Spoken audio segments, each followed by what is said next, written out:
to me himself. Is what? I said Malcolm alleged that some of Elijah's women were underage secretaries, and can you expound on that? Yeah, well, I guess they were, because they were there. I seen them. I seen them myself. It's all true. Good evening, messenger. You convinced us that you were the last messenger. How many other bastard children do you have?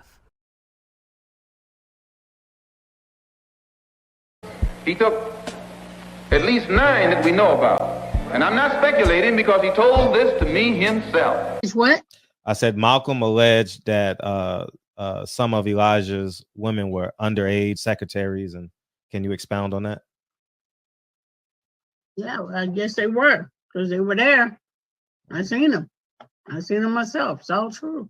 Good evening, messenger. You convinced us that you were the last messenger. How many other bastard children do you have? He took at least 9 that we know about. And I'm not speculating because he told this to me himself. Is what? I said Malcolm alleged that some of Elijah's women were underage secretaries, and can you expound on that? Yeah, well, I guess they were, because they were there. I seen them. I seen them myself. It's all true. Good evening, messenger. You convinced us that you were the last messenger. How many other bastard children do you have? He took at least 9 that we know about. And I'm not speculating because he told this to me himself. Is what? I said Malcolm alleged that some of Elijah's women were underage secretaries, and can you expound on that? Yeah, well, I guess they were, because they were there. I seen them. I seen them myself. It's all true. Good evening, messenger. You convinced us that you were the last messenger. How many other bastard children do you have? He took at least 9 that we know about. And I'm not speculating because he told this to me himself. Is what? I said Malcolm alleged that some of Elijah's women were underage secretaries, and can you expound on that? Yeah, well, I guess they were, because they were there. I seen them. I seen them myself. It's all true. Good evening, messenger. You convinced us that you were the last messenger. How many other bastard children do you have? JP, Ira, JQ, Leon, Keno, Benjamin, Soul, Jeff Smith. I appreciate you guys coming through. And without further ado, he's back. He's back. Lincoln Curtis, Gerald Hawthorne.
Lincoln Curtis, Gerald Hawthorne, ladies and gentlemen. Great job, young man.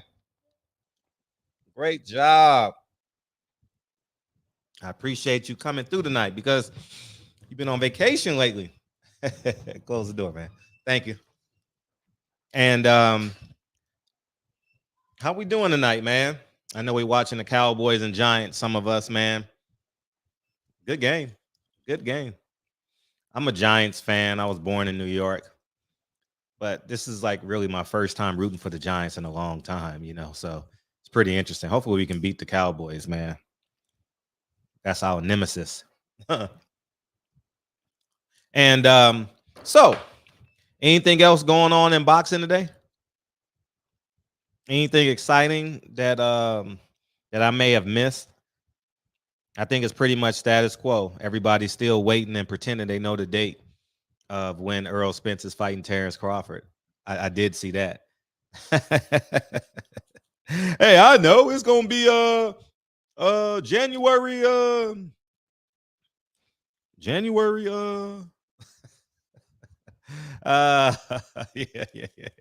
yeah, Shawn Porter, man. That shit is hilarious, dog.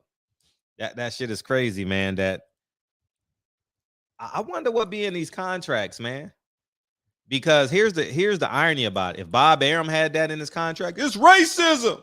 Racism. It's racism. They got gag orders on the black fighters. It's racism. Oh, man, Bob Arum, they can't talk bad about Bob Arum, or else he gonna put him on the bench. You tell the truth against a black person, you're a coon. So I'm like a super coon, super coon 2.0. There it is. That's it. I'll be that guy. You tell the truth, man. I saw a PBC fighter says on Ness show that he's taking odd jobs, man. He's doing wedding receptions and he's doing catering for weddings and he's afraid to get a full-time job because they may call him to fight and it's gonna fuck up his training. He got a family, he got a girl, and and it's really, really challenging for him. And he can't get a fight. That's what a PBC fighter said on the Boxing Voice. Brian Mendoza, is that his name? Brian Mendoza. Feel free to go look at it on your own. And it's just pitiful, man. This is really, really pitiful that the man that's considered a racist is saving these black fighters. I mean, literally saving these guys, man. He's the only one with dates. I mean, if you look at Newark, I didn't watch the card, but I heard about it. Shakur Stevenson, Shushu, and Keyshawn Davis. They all was on the card. If you want to see your favorite black fighter on PBC, it's gonna cost you $80. Can you believe that? It's gonna cost you $80. $80 to watch your favorite fighter fight. $80. You want to see Errol Spence? $80. You want to see Tank Davis? That'll be $80. You want to see Wilder? That'll be $80. You want to see Chris Colbert? That'll be $17. They ain't playing. They not playing. They not playing, man. They in debt or something, man. Something funny is going on.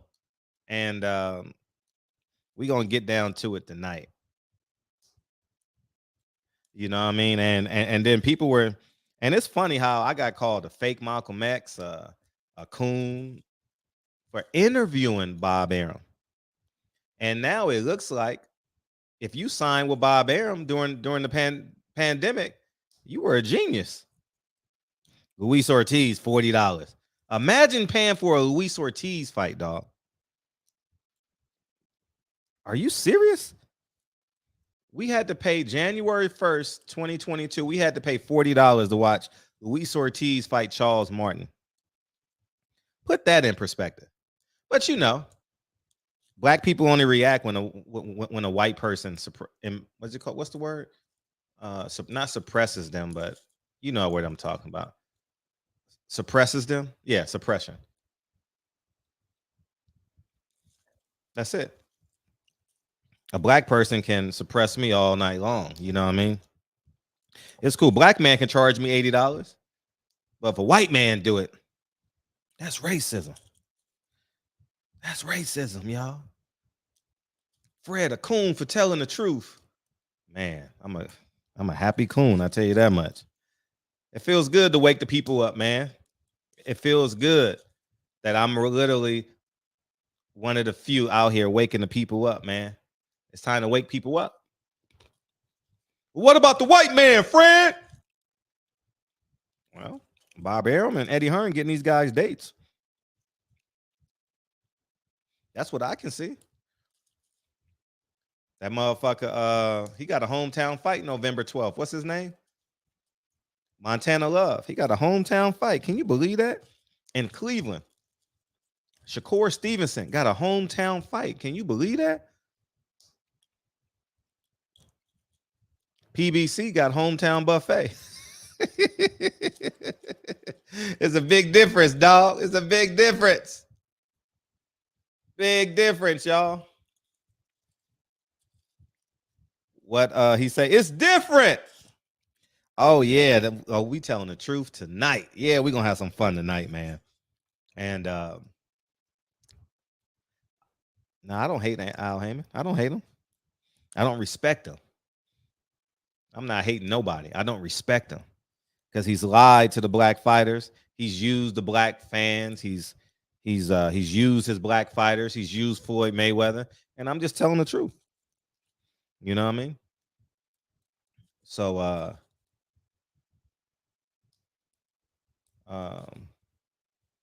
that's it. And if you don't like me telling the truth, hey, I'm pretty sure somebody else is live right now.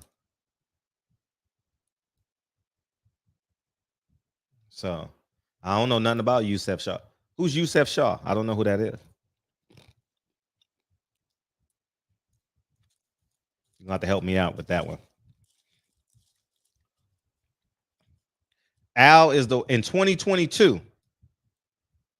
In 2017, 2018, 2016, Al was good for the fighters. He wasn't great for the fans.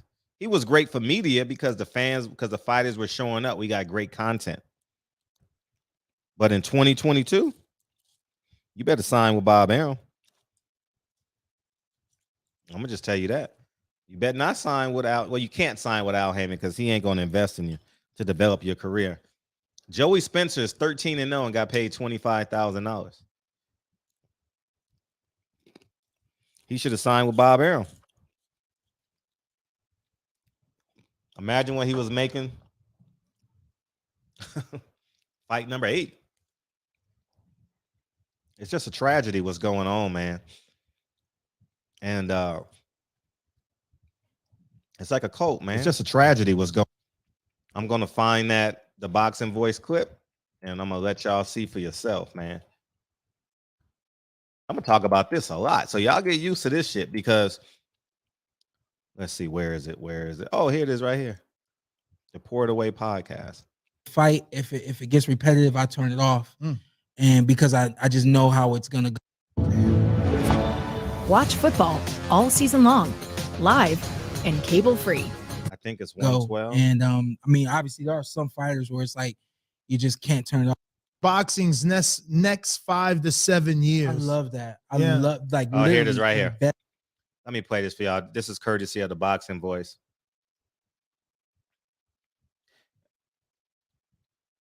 And I'm also gonna wake y'all up, man. Someone DM me and asked, "Oh, it's gonna be on Super Bowl Sunday." That's the stupidest shit ever. It can't be on Super Bowl Sunday.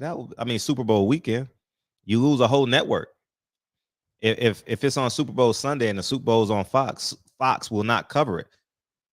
So that means it has to be on Showtime, and you're not gonna be able to use the NFL game to promote it. You know that wouldn't happen. So, but let's play this clip. Let's play this. Al hasn't got Olympians since the whole 2012 crowd. Right. So, but just investing. They had adulterous and then gave them back to top, right? Well, it was always a Richard Schaefer. Oh yeah, Richard Schaefer, you're right. Right. Yeah. Drop a lot of names over here, man. We got A name dropper. Yeah. Oh, yeah. Dropping all these We names. try to be informative. Yeah, that's all we're people. doing, just being educational. Hey, what I heard was, yeah, we just trying to get you in trouble. That's all. How? Nah, we're just telling you who's promoting who, who's signing who. Yeah. Let's hear that again, because that's funny. Shawn Porter got a whole family. They're invested in the future, in at least boxing's next 5 to 7 years. I love that. I Yeah. love, like, literally investing Al in hasn't the got future. Olympians since the whole 2012 crowd. Right. So, But just investing. They in the had future. Balderas and then gave them back to Top Rank. well, it was always a Richard Schaefer. Oh yeah, thing. Richard Schaefer, you're right. You're right. Yeah. Dropping a lot of names over here, man. We got A name dropper. Yeah. Oh, yeah. Dropping all these names. We try man. to be informative. To Yeah, the that's all we're people. doing, just being educational. Hey, what I heard was, yeah, we just trying to get you in trouble. That's all. How? Nah, we're just telling you. You know what the funniest shit ever is about that is that the people who associate with Shawn can't even say Al Haymon's name. Look at Ant. Ant can't even say Al Haymon's name. Look, listen. This is crazy. Listen to this.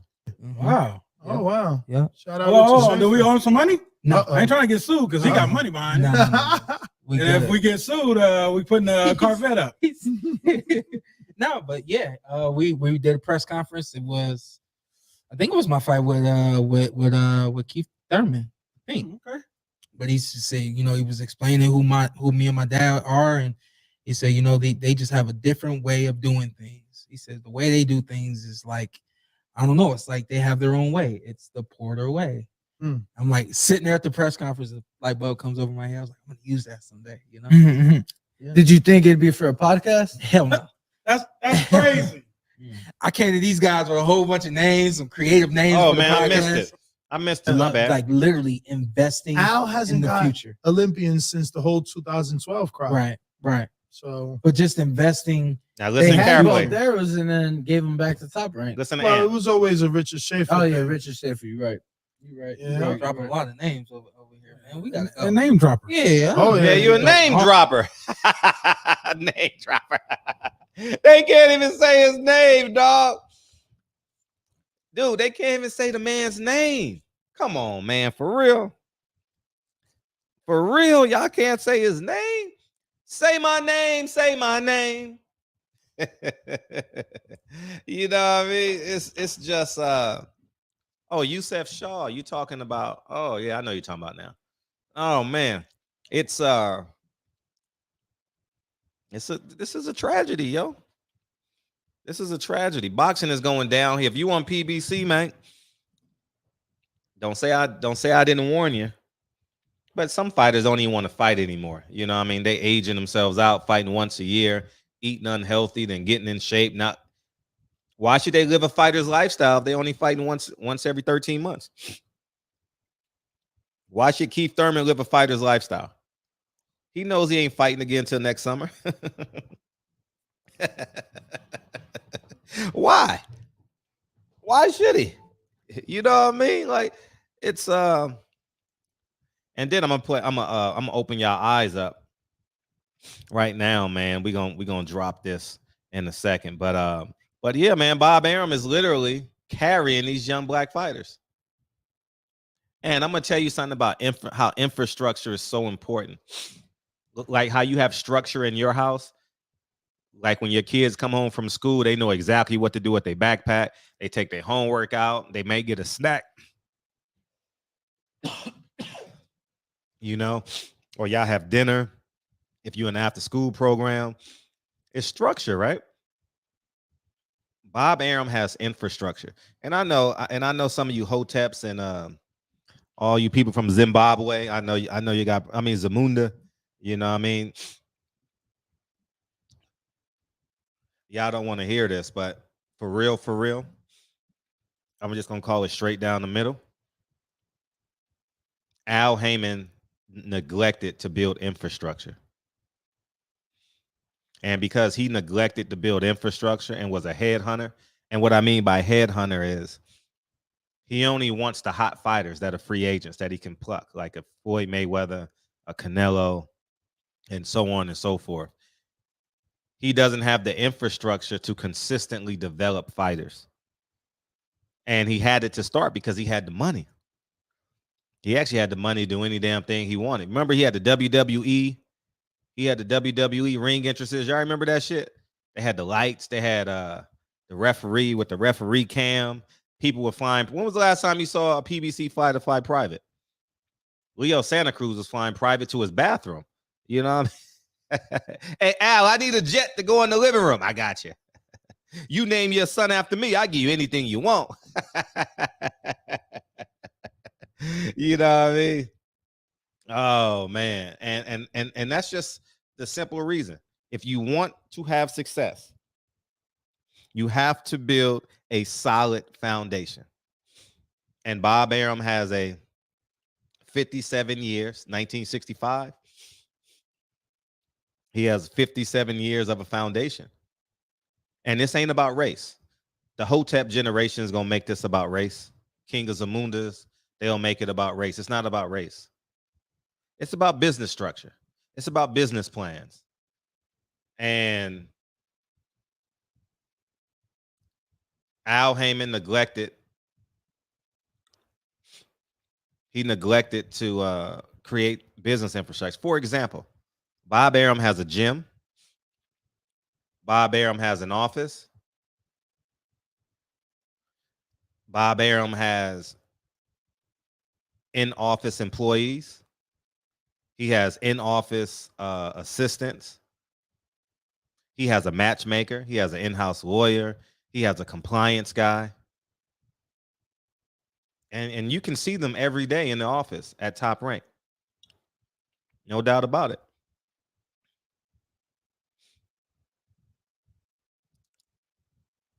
Al Haymon refused to do that. He thought he can get by cutting costs. And it's literally failing him right now. I'm willing to bet if they did a private poll, confidence in Al Haymon would be less than 50%. He would be like Joe Biden. I ain't lying. Especially for the young fighters who can't get a fight date, who can't get they like Jaleel Hackett. His dad called me a hater. Top ranked fighters, young fighters fighting every 2 months. Every 2 months they're fighting. Every 2 months these top ranked fighters are fighting when they building these fighters. Jaleel Hackett can't get a fight there. I told him not to sign. I was a hater though. You a hater, Fred. Floyd Mayweather know what he's doing. I'm a prospect. A prospect should fight once every 2 years.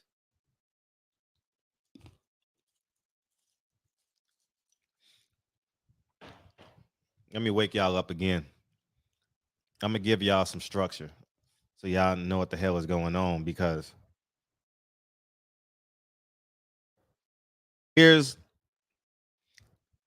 they got y'all believing it's Daniel Canahan, right? It's not Daniel Canahan.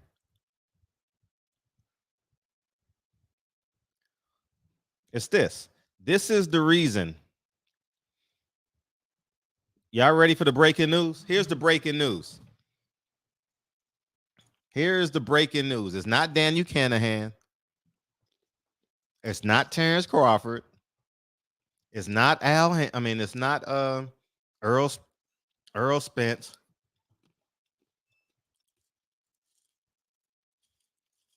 Y'all ready for the breaking news? Make sure y'all share this. Everybody get their phone out and put this on their Instagram stories. Y'all ready? Here's the biggest reason. Y'all ready? Take y'all time and read it 3 times.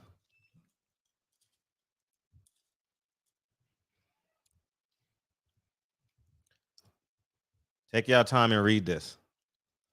Take your time, read it. We in middle school now. I'll give you guys a couple minutes.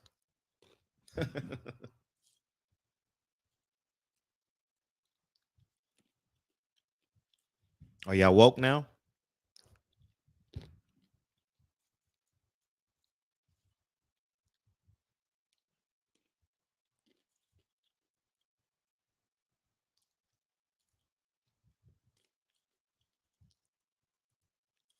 Y'all reading it?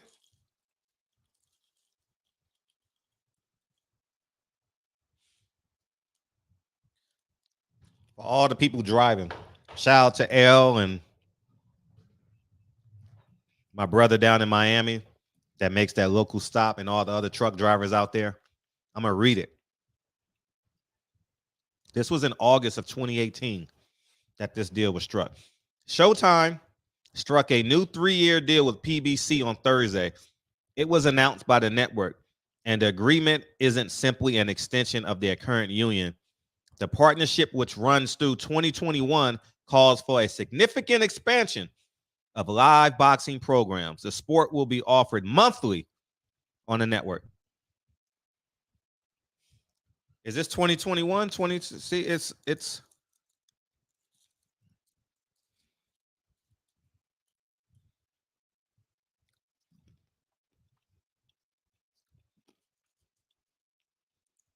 the last year of their deal.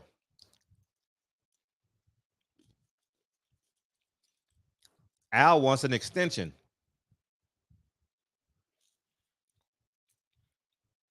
Al not giving what's his name?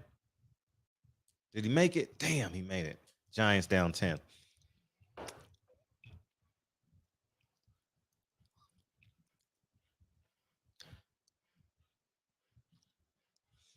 Are y'all paying attention?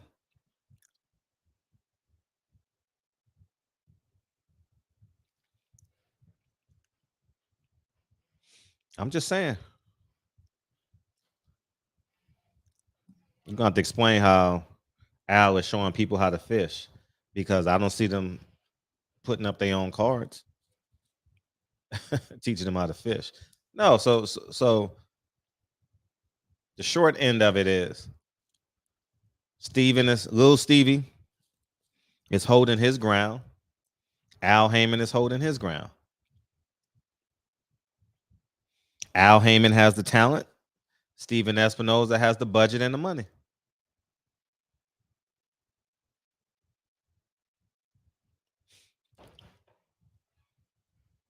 Al needs an extension. He's not getting no money from Fox. Where else is Al going to get money? He can't get money from ESPN. He can't get money from Fox. Ain't no app going to give him $50 million a year. He don't have a superstar.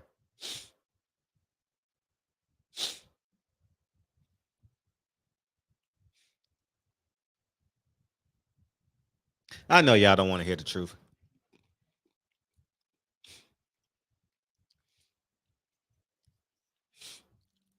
You know, got Messiah complexes.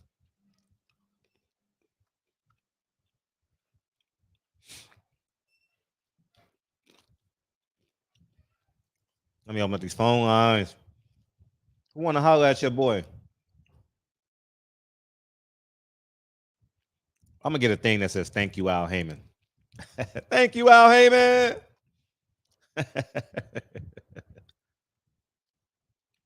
Feel free to holler at your boy, man. Feel free to call in. Call me now.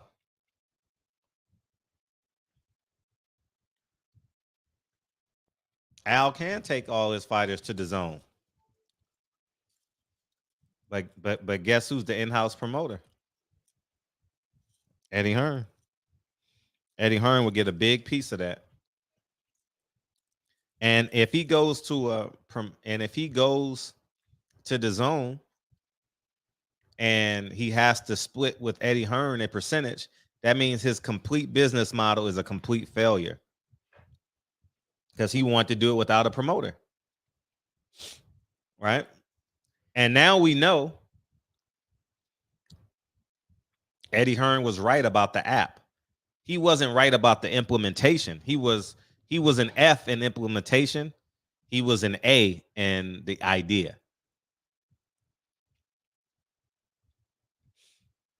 Because now we got apps everywhere now, right? Some of y'all are watching on the YouTube app right now.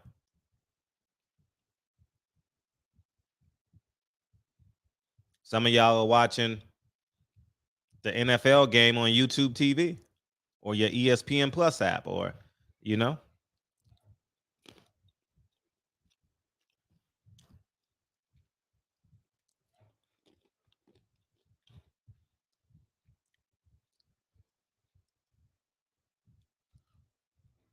Al could get a deal now.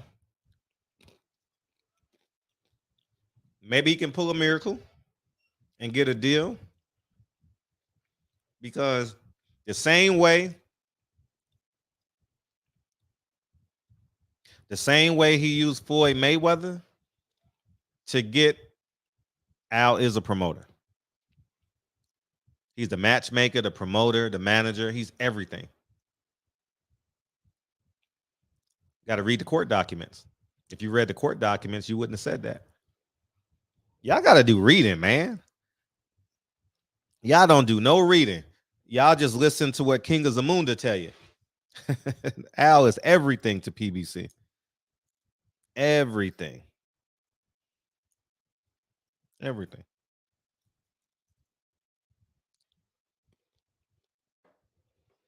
Gotta do your homework.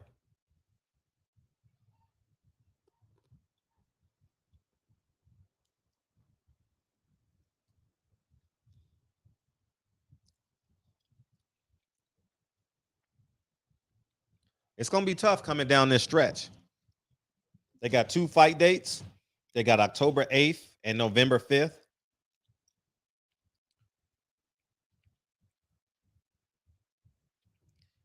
They got Ocampo, the guy who Earl Spence knocked out in the first round. They got him. He's fighting Fundora in a main event. And then they got November 5th. And I was the one who told you PBC is going to announce the November 5th date 3 weeks before they announced it. You know, but white ice is colder. Y'all going to believe what the white man tell y'all. You know, the white man say November 19th. Everybody just blow up. The black man tell you it ain't November 19th. Oh, Fred, you don't know what the fuck you talking about. You ain't shit, man. I'm waiting on the white man to tell me. See, the white man told me it was November 19th, man. The white man said it was November 38th. You don't know what you're talking about, Fred. You just a nigga. You just a nigga, man. You don't know what the fuck you talking about.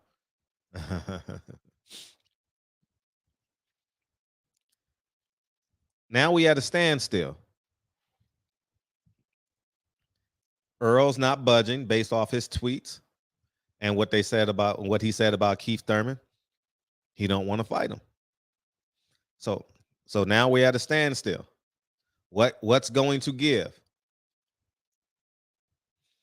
What's going to give? We'll find out in the next 30 days what's going to happen. You know, it's tough for the fans. It's tough for the fighters. But the reality is Al got to get a network deal going into 2023. If not, he's in big trouble. I mean, when I say big trouble, I mean like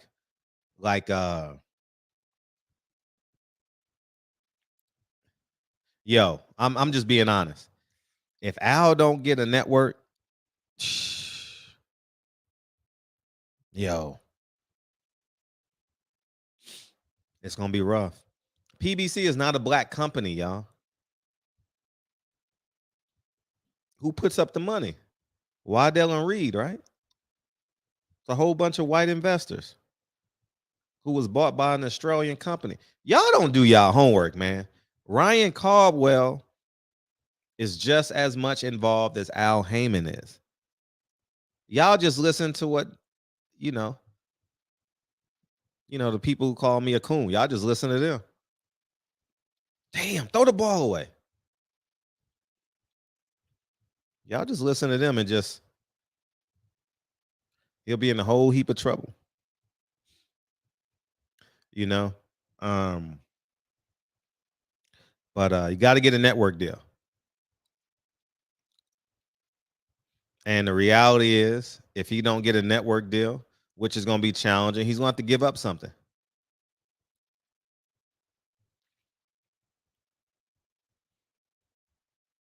I don't think Steven is budging this time. I think Little Steven, they call him Little Steven. I don't think Little Stevie gonna budge this time. I think this nigga stupid, man. Throw the ball away. You in field goal range. This nigga stupid, man. 808, what's up? What's up? Hey, how What's you up, been? Fred? How you been? Good. How you doing? Super. I'm reading your title. Why are you saying Bob is saving black fighters' careers? Because they get in trouble by saying Haymon's name. I was reading the title. I just tuned in to you. Oh, so you missed the intro. You got to go back to the top of the show. I played it. Okay. How you doing overall? How's your mom? Oh, she good. She good. Everything good. Beautiful. Good. Trying to make it. You know. From just reading the title, I go back and watch it though. Mm-hmm. From what I would say that Bob do great. He do give them fights, and like in the beginning of their career, he give them all the fights he can give them. I just don't think he promote them well. I think, me personally, I think that Bob collects fighters that he wants to control the, if you want to say like narrative or control the fights, he has to scoop up the ones that he think can cause him a problem. So, for instance, if he preferred to big up or promote somebody like a Lomachenko, he got to grab the fighters that could cause trouble for Lomachenko. Because if he don't, and they somewhere else, then, you know, that can disrupt whatever plans that he has for like a Lomachenko. Whether it's he want to promote a black fighter or not, you know, whoever he thinks can, you know, can disrupt his plans for whatever fighter he got plans for, he want them in his stable. And he can control that, kind of like what he did with Terrence Crawford and Pacquiao. That's how I see it. I don't know about like are you saying, well, I know I'm going to go back and watch it, but are you saying they'll get in trouble saying something negative about Al Haymon or just mentioning his name? Shawn couldn't even say his name. Shawn can't promote him. Shawn can't say thank you, Al Haymon. That's it. That's all he can say. He can't say nothing outside of thank you, Al Haymon. Did Shawn say that? No. Yeah, you got to watch I played it a couple of times. You got to watch it at the beginning. You'll laugh. You'll get a real kick out of it. Oh, okay.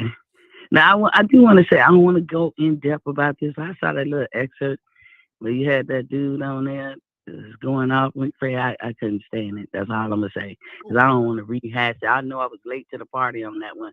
I was over here heated. I'm going to leave it right there. You know, Southpaw. That dude Southpaw. Who? Southpaw. I know I'm late. That happened back in August. Oh, man, I don't give a flying fuck. Yeah. I ain't like that. I ain't like none of that shit. I ain't like, I didn't even like that you took a snippet and put that out, because I would have missed it and out of sight, out of mind. But I ain't even like that you took a snippet, just, you know, I know for prosperity and just showing it to see what happened, but I ain't like that at all, Fred. I gotta admit. I ain't like that at all. I was like, what the I was over here heated. I ain't like that whole transaction, but it's all good. I know it's a method to your madness. but yeah, I just wanted to drop in and say, hey, I'll be watching you, Fred. No, I appreciate you. I watch you as well. You come on before me. Oh, okay. Yeah. I just try to I'm trying to do a whole lot of stuff getting ready for this wedding, you know. Right. And just doing my little side hustles. And I've been needing my sleep. But you know, you're doing good, Fred. You're doing good. But yeah, I'm gonna go back and rewind it because I gotta see. Because I was like, what the hell Fred talking about? No, it's just the fact that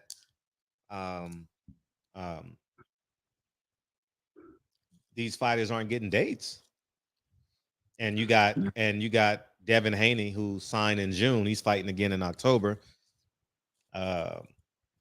Lomachenko comes back from a war. He fights. Keyshawn Davis comes back off an injury. He fights a month later. You know, he's just keeping these young guys busy. You know, and he's giving these guys hometown fights. You know, Montana Love got a hometown fight from DAZN, and Jamel Charlo can't get a hometown fight. You know, it's why his brother get hometown fights but he couldn't. Well, he was probably the more likable guy, but come to find out that it didn't matter because uh, they pulled his fight off the shelf. They literally just said, "Nah, we ain't doing that. I ain't paying you $1 million, whatever you paying them to do this." And it's not helping the bit. It's not helping the network. I wonder, like, since his little, you know, recent, situation. I don't like to get into about a personal life, but since the tea was spilled about, whether he really want to fight or his financial status and all this stuff, I'm wondering, is his heart still in it? Because I know if you're a boxer and your heart ain't in it, you don't need to ever get in the ring. Yeah. If that's Hopefully he can bounce back. I know that was some disgraceful things that his wife had said, and it shouldn't have been made public, and he got a mountain to climb, and he got to get his family back together, and he got to get his career back together. I remember in 2007 when I lost my career. Dre's in med school. Dre's bills was $1,200 a month. I had to make it happen. So I understand, not from losing your family perspective, but having to get something done. When I lost $3,300, I was making about $3,300 a month teaching. My training business was probably bringing in about that too. So I was probably bringing in about 7,000, and you lose 50% of your income. And it gets rough. Tell me about. So I understand. So I understand what he might be going through because I've been there. But I wish him well. Hopefully, he get his family back first. Yeah, I know a lot of people fight for your family. Yeah, hard. I ain't taking no sides either way because that's their business. But the only thing that I could think of was what changed. Because this is a woman that never really tried to be on Front Street. She ain't never tried to be out there saying much. And, you never really heard her speak on anything publicly. And what drove, I always look at it, what made you get to that point, Only thing I can think of, if things are going down here, like you say, you fall off, you got 5 kids. Any woman with children and seeing the degradation in the family, especially when it comes to their kids, you ain't gonna be able to shut her up. Right. That's just any woman. That's when they'll speak if they wasn't speaking before. So it's in other words, it'll be more to the story that it ain't none of our business and all that. And that's how I took it. So I ain't all the way mad because I'm like, it had to be something big to make her say whatever she said. But my concern is that his boxing career. Like, do he really want to fight? If he don't, you did well. You had a good showing, good run. Right. Okay. You're smart. You can do other things. So I don't know. But yeah, I'll go back. I'm gonna rewind it, Fred, and try to catch up with you. You'll see the clip of Shawn Porter say, "You trying to get me in trouble." Oh shit. Damn.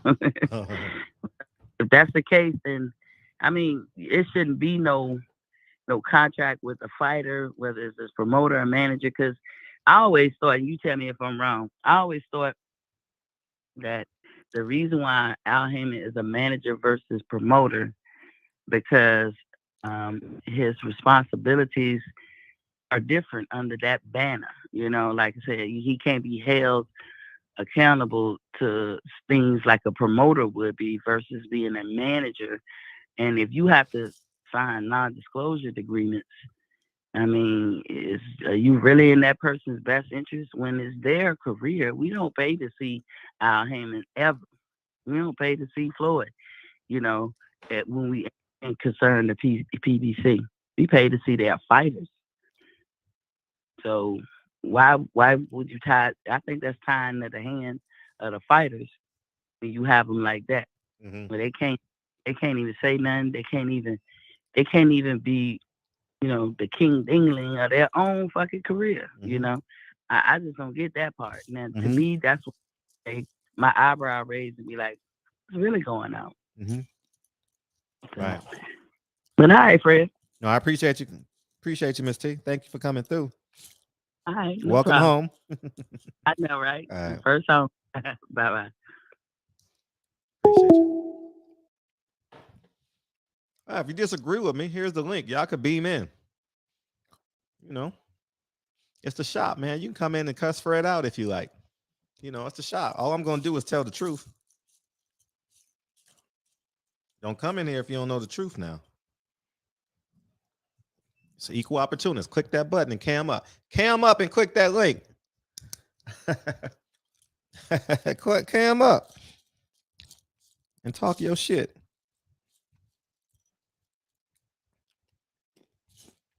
I'll wait. You know, no big deal. Yep. Hey, and guess who's calling? Hey, Mr. Berryhill. Congratulations. And guess who's calling your game Friday or Saturday? Brian Custer. I'll be watching the fight. I'll be watching the game. First time in a long time y'all been 4-0. I wish I could show you my Google statistics. I was Googling you, man. Your son got a sack this year, man. Congratulations, man. Number 8. Yeah, I did my research. I wanted to support him, man. Congratulations, man.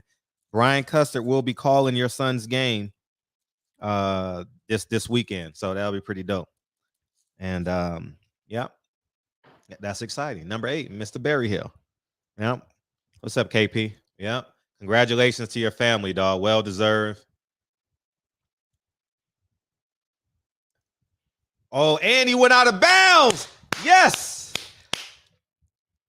Giants got a slim chance. Slim got to miss this field goal.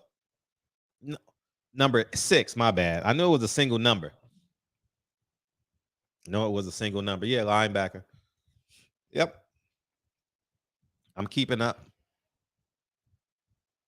A serial killer has killed 4 people. We got to Google that. Y'all women be safe out there, man. Hannibal said something that was so powerful, man. When me, him, and a few other brothers was on the stream, he says the most unprotected woman is the one that's not married. And that's the reality of this. Ladies better get them a man. Better get you a man. Get you a man. That's all I can say. Get you a man. What's up? How you feel, dog? Y'all got a serial killer out there, dog? Give me a second. Yeah.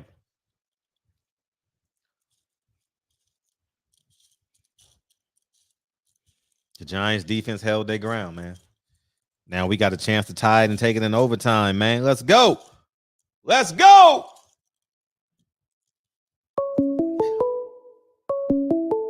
$504. What's up, man?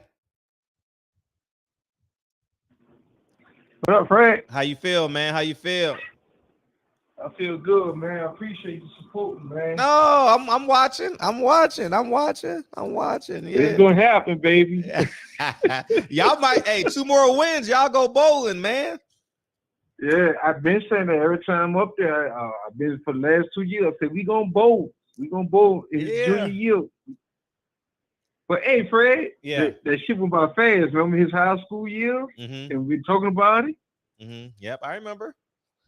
And it shit went by fast, man. And we kept saying they gonna build it. They gonna build it. Mm-hmm. Man, I appreciate your support, man. No. I watch you every night or every other night. That's love. That's love. Yeah. Yeah. If I miss my own, I watch it the next day. Mm-hmm. Thank you, dog.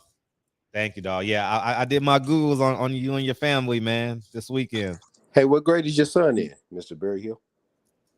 He's a junior. Okay. All right, I was just asking. He's a junior now.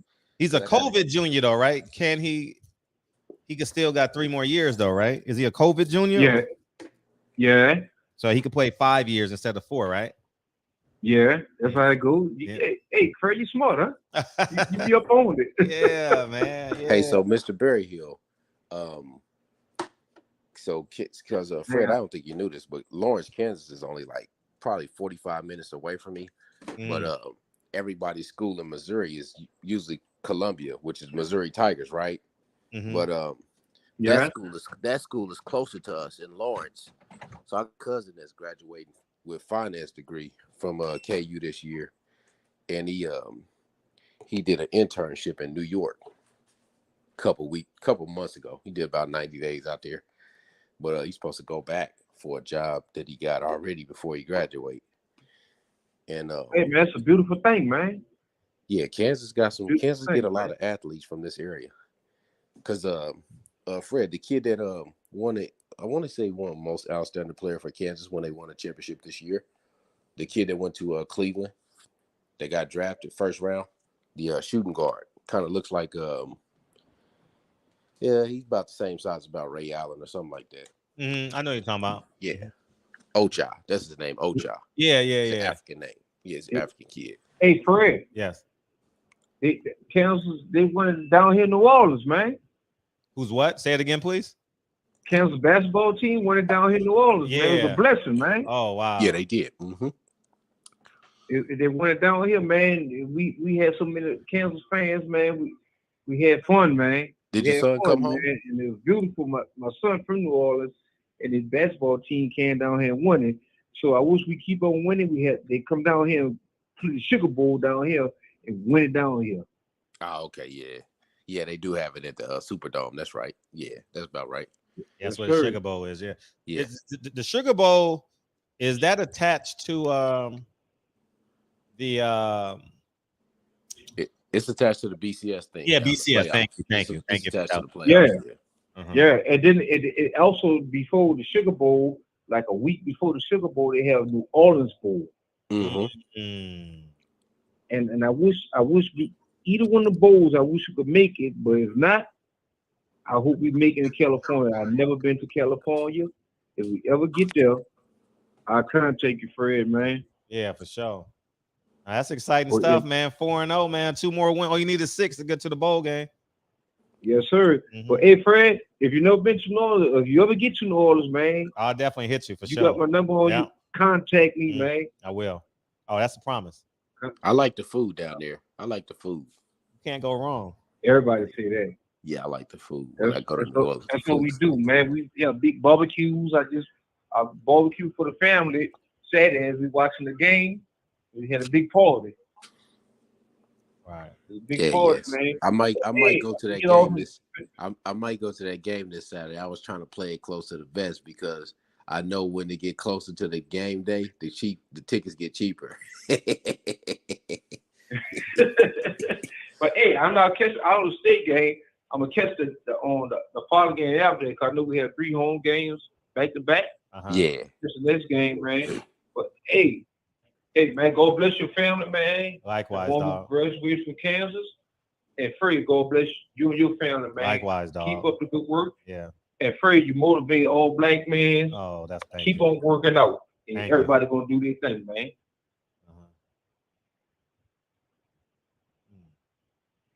God bless y'all, man. Likewise. Salute, man. Have a good one, Mr. Berryhill.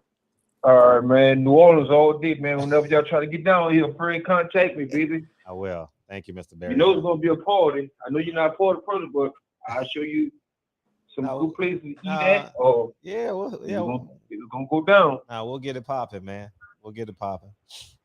Yeah, yes, sir, man. Them down south folks real hospitable. Hey, Fred, one more thing before I get off. Please. You know Master P people. I know him well. When you get down here. I know Master P real well. I know Master P and Romeo real well. I know his little boys. Those little boys that are in high school playing basketball now. I trained them when they were like 6 and 4 years old. Yeah, a lot of people don't know that. I bring it straight to his people, Fred. Yeah, I know P well. But I ain't gonna see too much. I know P well, very well. Master P used to have an AAU team coming up when Romeo was coming up. Yeah, the Oakland Soldiers, something like that. They was coming up. They was coming up hard too. That was before. I think we met. Hey, I'm gonna finish this show. God bless y'all here, man. Likewise, bro. Yep. All right, man. God bless y'all, man. Peace. All right, baby. Yeah. What's up, man? I think that boxing is in a bad place, man. I mean, people should be able to see it because it ain't no fights being made. I mean, Stevie Fulton should be fighting Alim. Yeah, that fight should happen. I mean, that fight should be happening next. I mean, it's just like a lot of stuff that's just not happening with boxing. I don't need to know everything that's going on, but you can see it in the global landscape of things.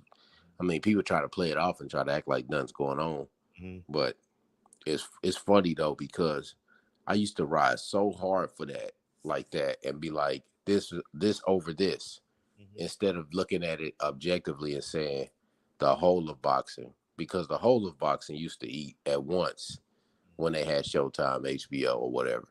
Now you just don't know if it, I mean, now the Showtime thing, the Fox thing just fizzled out over COVID, man. It seemed like over COVID, it's done. Yeah. Yeah. It was. What's up, Kyle? This is a Kyle subject, man. It's a Kyle's been playing around with this, but now you can just say it. about Bob Arum and these young black fighters. What you mean?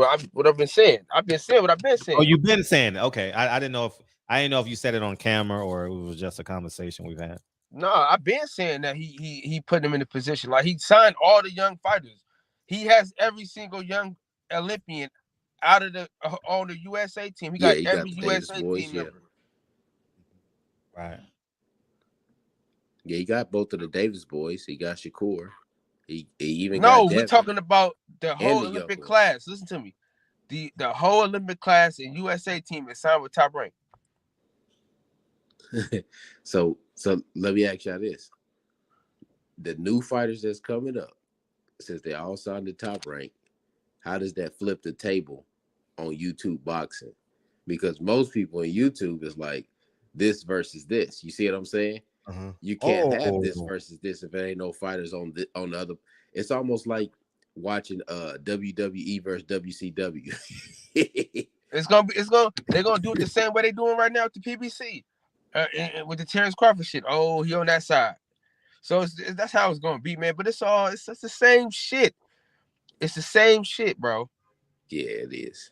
Y'all, we should be used to this by now. This is what boxing is. This is what boxing does. I told you how I watch boxing is I take some young fighters that I like and I watch them develop into champions, and then I go and find some more young fighters, watch them develop as champions, then go watch some more. You know what I mean? Yeah. Because you can't, once they get to a certain level, I mean, there's nothing you can do. That. Yeah. There's too much money involved, too many politics, too much business. You know what I'm saying? It's a business at the end of the day, no matter how we slice it, dice it, however. It's about me making my money, and you can't make no money off me. That's what it is. That's life. You know what I'm saying? Right. No, yeah, that's probably that is kind of how it's actually working. No, that's how it's been working. Yeah, that's how it's been working. And let's be honest, bro. Eddie Hearn has did a terrible job at taking over America. He should have came in like the white folks did with the Indians, man. Come in, like, oh, I'm a nice guy, and then get everybody. He came through on some bullshit. You didn't give him a chance to like lose some people. Everybody you got, they didn't care about losing. Yeah.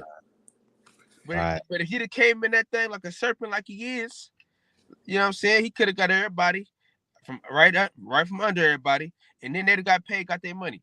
You know what I'm saying? But it's hard though when. Well, Cal, he couldn't have necessarily got all those guys from the PBC because they in the 360. You know what I'm saying? So, like at the end of the day, it's almost like watching them be signed to death row or cash money. Damn. That's what it's like. I mean, just tell the truth. Just look at it for what it is. Whenever they sign to them promotional companies in boxing, whether it be Top Rank, because Floyd had to buy itself out, nobody else bought themselves out since Floyd or before Floyd. Tell me who you knew that bought themselves out of Bob's contract. Tell me who. She probably Oscar. I don't even know if he bought himself out. I wonder if his contract ran out because I don't think he bought himself out. That's the thing about it, though. The thing about them boxing contracts, your shit don't run out. Yeah, so look, think about it. Listen, your shit don't run out unless they want it to run out. Cal, if Floyd was the one that got away and made $500 million or whatever he made, right? Boxing changed the contracts after Floyd. They had to. I mean, because that's a reaction. That's a reaction to the market. Remember, in the 90s, Master P and them, they made all that money on that 80-20 deal they got. They made sure nobody ever got a deal like that again. If you think about it, in the rap game, nobody else got a deal like that. The last time that somebody was really making money in rap that was a black label was what, Rockefeller? You see what they did to that? Yeah, they separated them. Jay-Z sold them out, man. Chump ass. But yeah, man, that's boxing. Well, listen, man, I'm celebrating my birthday today and tomorrow. My birthday tomorrow, but I'm doing a little celebrating today, man. You know. Don't celebrate too hard, Carl. It seems like every time you show up with a new kid, dog. Nah, boy, I ain't had no new kid in years. Listen, my last baby was all my wife. You know what I mean? Fred, telling you, boy. She told me to do something. I did it. And then she supposed to do something else. She didn't. 9 months later, it's the cutest little baby ever. You know what I'm saying? every time I see Kyle, he have a new kid on the block. Man, we did good, man. We went 2 years without nothing, you know. Now we did another 2 years without nothing. So you know what I'm saying? Yeah, but you notice, but I'm gonna switch it real quick, Cal. You notice how the conversation has no longer been about how much of a devil Bob is anymore. I haven't heard that in a long time. Yeah, because it counts.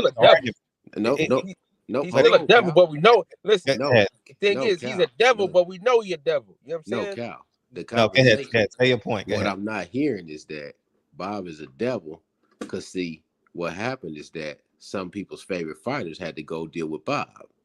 They had to get money from Bob because they couldn't get money from them other people at the PBC. Right. See, because if they could get money from the PBC, they would have signed with Floyd, or they would have just signed straight to Al if Al was going to give them the money. Evidently, Al wasn't going to give them the money. So they went and signed with Bob. Everything's cool. Da. Dog, me and Fred got off that train a long time ago. I got off the train before Fred got off the train.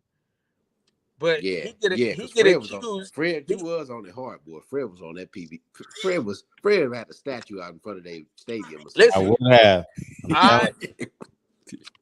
Bro, once I started like going to the events and I got into the business of it and like see how like they was treating everybody and how everybody was treated, I was like, okay, they all the same.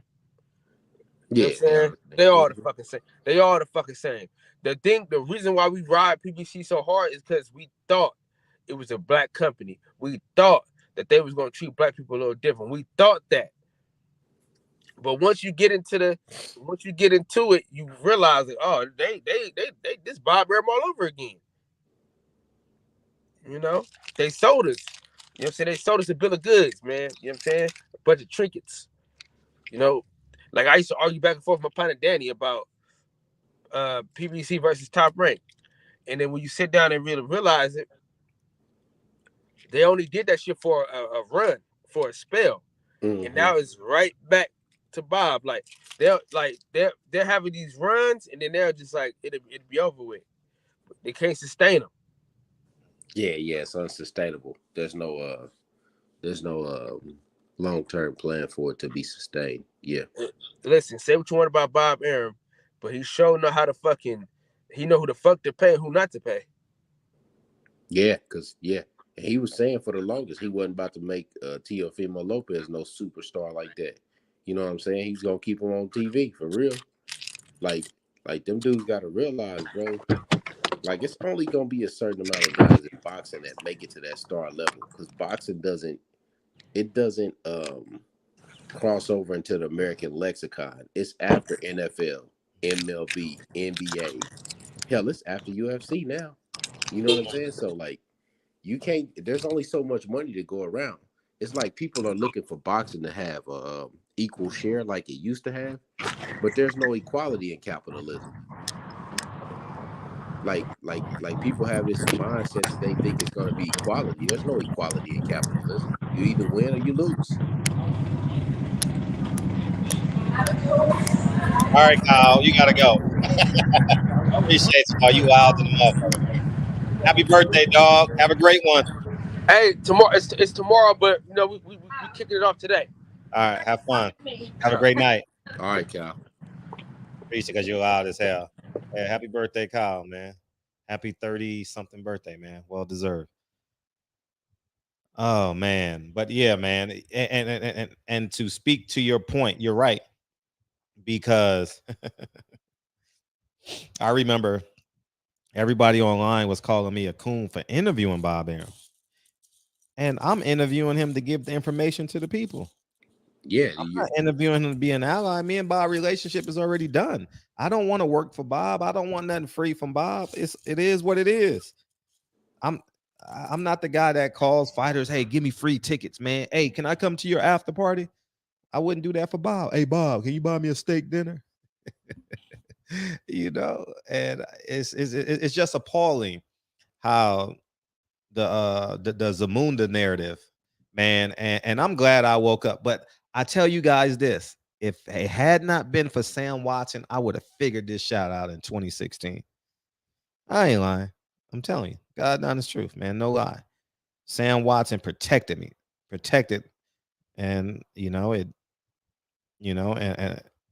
and I apologize to y'all because I could have woke y'all up sooner. I could have woke some fighters up. Maybe they could have gone to the zone and made some money, and we could have seen some fights. It's not about Al Haymon being a black fighter. It's about us seeing the fights. Yeah, we just want the fights. Yeah, we just want the fights by any means, because we didn't get Wilder, Joshua. Mm-hmm. We still ain't got Spence versus Crawford after that fake ass announcement a few weeks ago that everybody posted on their pages to get clicks and views. Still ain't seen the press conference yet. Cowboys just played. You know what I'm saying? I dude, when that came out, I told my partner, I said, bro, don't book no hotel room. That fight ain't real. I said, don't book nothing. You waste your time, bro. It's I'm looking at articles pop up on my news feed. I'm reading articles every week about a recession, and you telling me they're about to have a pay-per-view fight, the quote-unquote biggest fight at the end of the year. That don't make sense. It don't add up. All right. So, what's up, Mr. Fuller? Hey, what's going on? Hey, how you feel? I'm good, man. Excellent. Hey, Mr. Fuller, I dropped a link for you the other day. Did you ever read that political agenda I dropped back there for you a week or two ago? I didn't, man. I didn't. Okay. I dropped it in the back chat for you a couple weeks ago, I think it was. I know you did get that book. The book that's on my cover is my yeah, I've got that. Yeah. Yeah, what did you think of it? What I read of it was good. I mean, that's a heavy book. I didn't read the whole thing. You're a PhD, so that's a pretty good book for you. That's a heavy ass book, man. Right. I mean, what I read of it was good. Yep. But if you ask me exactly what it said at this point, I think that may have been maybe 9 months ago that I bought it. Yeah, it may have been about I don't know if I can remember exactly what. I do remember reading some of it. It was good. It spoke the truth. Yeah. What agenda are you talking about? What did you? I'll drop it in the back again for you to check it out later. Okay. Yeah. It was a political agenda that Dr. T.S. Johnson, who's a doctor at, I want to say he's a school in California. Damn, I'm trying to think of the school. Damn, it may be. Damn, I can't remember the name. I'll have to find it. I'll find it. I don't know. I mean, when you talk about people to get their PhDs, I mean, obviously you have to have a certain amount of intellect to do that, depending on what institution you get it from. But really, a lot of that, man, now is just an indoctrination process. It really is. It's an indoctrination process. Obviously, depending on what program you get it from, it's going to be challenged or not. Yeah, he did say that on one of his lives too. But a lot of it's an indoctrination. It is a lot of because if you don't, go ahead. Mr. Ford, he had said that he had to unlearn some things that he learned in his process because it was a lot of feminist leaning teaching that they taught him and how to think. Is that you? That's you, KP. What's wrong? I think that is him. Yeah. Yeah, that's you. You gotta it's fuzzy. All right, let me jump out. Okay, jump out and jump back in. What's on your mind, Mr. Fuller? Hey, well, you know what? The thing is the other night when I was talking, I was a little pissed off. I was pissed. As you should be. You have a right to be pissed. You're I was pissed. I won't even lie. I wasn't pissed at you or no, I don't mind. No, I wasn't pissed. I mean, I know you don't care, but I mean, the bottom line is I wasn't pissed at you. I was pissed at you know, what happened on that other on Kyle's on his platform. And I think the biggest thing that I brought up was the fact that you know, you had a Mexican American Mex, I guess he calls himself Mex, using the N-word when he was talking to folks. And then was he quoting or was he using the N-word? No, he was using the N-word. Okay. He was using the N-word. You know, Michael Fuller's right. He was using it, and I don't really. And then he also, you know, made this blanket statement that we don't respect our own ancestors, that sort of thing. I just thought that was out of all the insensitive things that he says, you know, it's completely disrespectful, man. You know, it's just not in me it's not in me, you know what I mean, to say that's okay. It's not in me. I can't swallow that, you know. So and I guess the biggest thing that the dude was saying is that the things that oppressed people today experience, specifically Black people, is not the same as it was in the 50s and 60s. And so why are we even bringing up that? You know, for me, I would say that he is correct and it's not the same, but the spirit from which the oppressive avenues or things that we see today, the spirit that comes from is the same spirit that existed back in the 50s and 60s. The spirit has not changed, but the methods in which those things happen now are different, but the spirit is exactly the same. And you can go through different avenues and examine them and see that that is a fact. To say that, I think, and just to generalize, the spirit of apartheid, Jim Crow that was around in the 50s and 60s, due to the advent of television, mass media, really gave a black eye to the image of America, and how it treated African American or Black citizens. And a lesson was learned from there, because it had to change. It had to change that nonviolent protest that King led and all the civil rights leaders and people who participated in the civil rights movement at that time. They forced this nation to change because of his image, and its international respect was dwindling as a result of how it treated its Black citizens here. And so, just because the Jim Crow system has gone, the spirit of it still remains. Not saying there haven't been any advances, but I'm saying that spirit still remains, and it executes or carries out its desires through different methodologies, different channels that are more systemic and cannot be directly identified. They are within the system. When we talk about the system of oppression and white supremacy, that's what we're talking about. And it goes from mass incarceration, right? We know in the 80s, in 1980, there was something like 329,000 people incarcerated in the United States. And today we're talking over 2.1 million. And the statistics say that if you are a black man, then your chances of being in prison in this country are 7 to 8 times that of a white male. And if that's not astounding, then you got to look at the fact that we only make up 13-14% of the nation's population.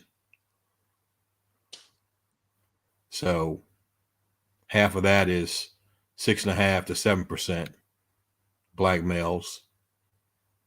And then you look at the number of black males that are age of being that can be incarcerated. Half of that is 3.5 to 4%, 3 to 3.5%. And so the number of black males that are in incarceration age is basically in the country is basically 3.5%. We make up 3.5%. You're the age where you can be incarcerated, 3.5%. However, the number of people incarcerated that are black males is like 35 to 40%. So we make up 3.5% of the people who can be incarcerated, but the number of people who are incarcerated make up the almost 35 to 40% black men. So, I mean, those are astounding statistics. And I'm saying that the reason why that's happening, I'll say this and I'll stop. The reason why that's happening, and they talk about the violations that, now this is mainstream media that says that about 40% of those violations that incarcerate people are jail sentencing for violations that have absolutely no threat to public safety. And they should be handled by lesser means, and like using fines or public service, things like that. But we all know that prisons are traded on Wall Street. Prisons are traded on Wall Street, where you have private prisons. 70% of those private prisons that are built have contracts with state governments to maintain 97% occupancy. They're required. These private prisons are traded on Wall Street, and they have a requirement with the state governments to maintain a 97% occupancy, 90% full, 97% full. And if they don't, the state gets fined millions, tens of millions of dollars as a result of not maintaining those prisons full. So what we've done, we've effectively entered a second enslavement period.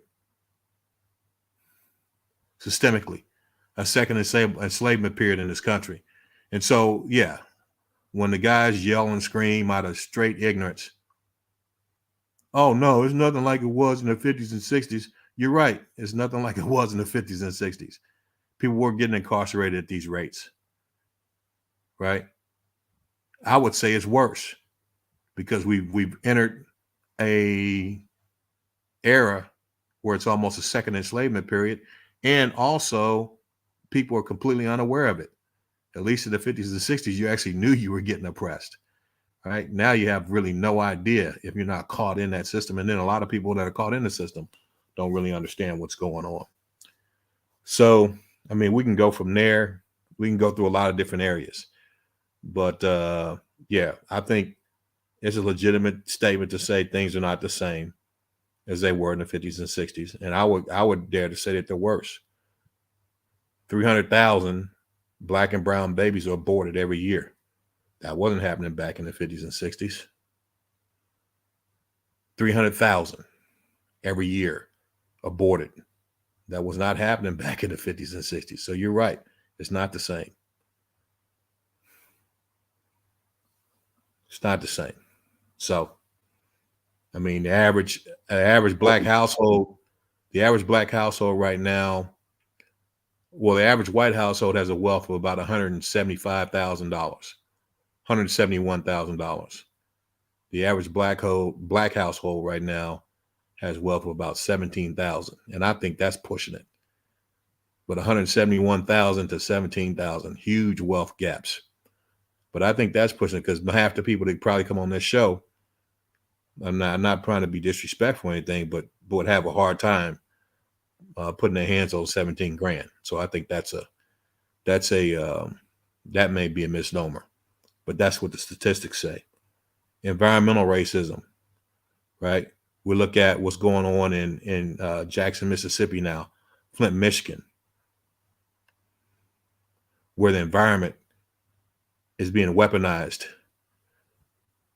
against these areas that have huge, dense Black populations, where Jackson, Mississippi is 84 to 86% Black. They don't have clean water to drink, can't even take a shower without making sure that they close their mouths. The water is that nasty and contaminated. How many Black people have died as a result of cancer or adverse diseases as a result of drinking that water prior to the point where it got cut off? So the environment's being weaponized in these areas. Water supplies, cancer producing toxic waste dumps, etc. So yeah, it's not the same as it was back in the 50s and 60s. It's not. Because now there's no more black eyes. There's no more black eyes to show the world, right? Show the world apartheid or Jim Crow. That particular methodology of dealing with the Black population in the South, that had to change, and it has changed. Now it's more of a system. It cannot be actually where the finger can't be put on a particular ideology or way of doing things. It's incorporated into the system of oppression and white supremacy. It's not good enough to say that this happens and then just say, okay, it's all this murder is happening because, I'm saying I'm talking like an ignorant person now, because niggas like to kill each other. Something that Cal would say. Right? It's not about that. Right? What it is when you have an intelligent and informed mind, you ask the question of why. Why is that happening? Why are things different? And you do that because intelligent minds want to make a relationship between cause and effect. We know that everything in our universe goes by that. Cause and effect is what controls all the physical and spiritual interactions that human beings experience. Cause and effect, right? So there's always a reason why. When you look at the effect, the intelligent mind wants to know the cause, wants to explain the cause, wants to explain why, right? Why are there so many murders? Why are there so many murders in the communities now, where in the 50s and 60s there weren't? Why? So there's universal laws, right? They're the basis. They set the margins in which all human interaction is defined, those universal laws. And Newton's second law of motion is the law of cause and effect. So objects that rest remain at rest unless they're acted upon by an external force, or objects in motion, they remain in motion unless they're acted on by an external force. There's a reason why things are happening. The intelligent mind looks to understand and define why by the acquisition of facts and data and analysis of that. Not just niggas like to kill each other. That's an ignorant individual. Why is it that way? Hasn't always been that way. It wasn't that way back in the 50s and 60s. So I would say this. I would say, yeah, it's not the same. I would say it's worse. That's what I would say.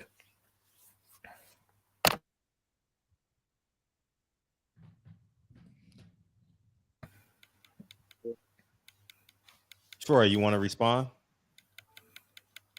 I agree. We always did stuff to people. I heard the other day, but hello. Nah, you got to change how you talking to us.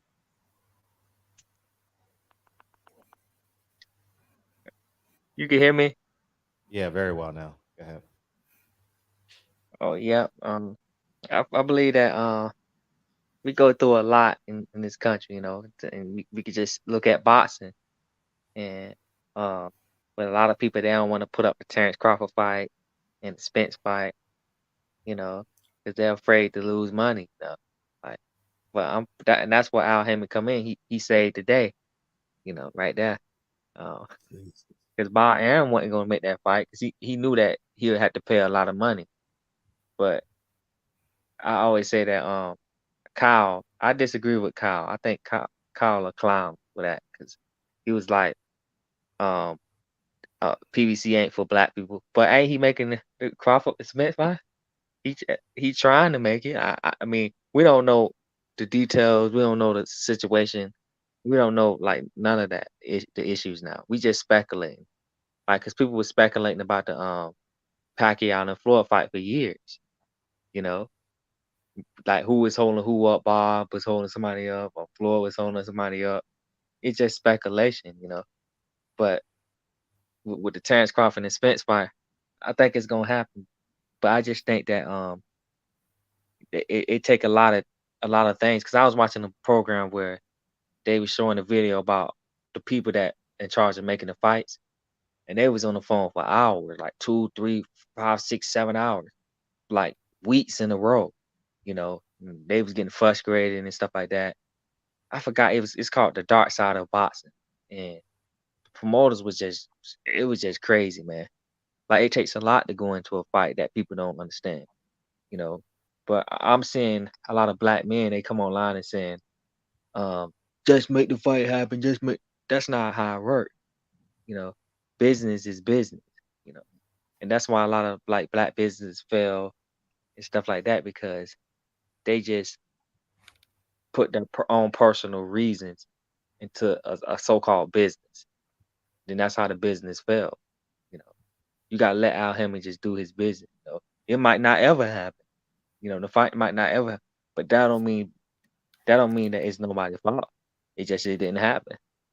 At the end of the day, like people love Mexican versus Puerto Rican, or black versus Mexican, or what as you can see, that's what people like basically. Like when Floyd fought certain Mexican fighters, or he fought certain other fighters, it's like people paid to see him lose. They didn't want to see him win. And with Crawford and Spence, two quiet, basically black guys, ain't nobody gonna pay for that. Like 50 say you when Floyd was the bad guy, when the good guy, nobody was paying. But when he started becoming money made, he started acting crazy, then the numbers started going up. And he said he tried to change Floyd's image. He said, I tried to donate to the World Food Organization. And he said, donate every meal you get, donate $1,000 and you get something like that. And some people get a meal or something like that. But you get what I'm saying. But yeah, that has absolutely nothing to do with what I just said. But anyway, that has absolutely nothing to do with what I just said, and that's fine. Well, I agree that because of racism, I was just tying that because there's no racism in the country and stuff like that. There's no tie. And you can apply that into boxing too. You can apply that into boxing too. Look at Jack Johnson. A lot of people hated on Jack Johnson for years. Like they wanted to see him lose to a white person so bad. They was rioting in the streets. They was hanging people after he became the world champion. And today you see it on Twitter, like Floyd beat Canelo. People's calling him Mayate. Floyd I can tell you one thing, man. This is what I'm gonna say. That was crazy. I'm gonna say this right here.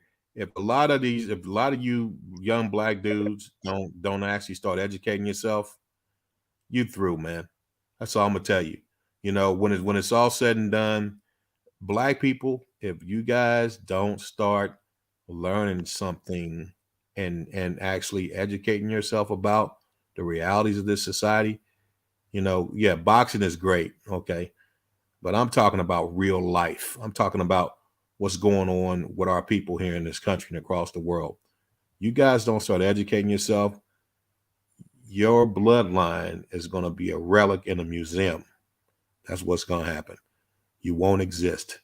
And if you think, the bottom line is that's where we're headed.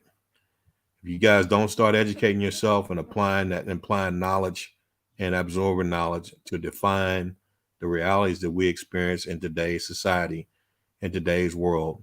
In another 100 years, you won't exist. That's all I'm gonna Yeah, say. we need money. Yeah. We need to invest in the communities, like, and because we make the least amount of money in America, like you said, you know, and that's because too is that we like to we don't when we get the money we don't know how to invest. We just spend it all.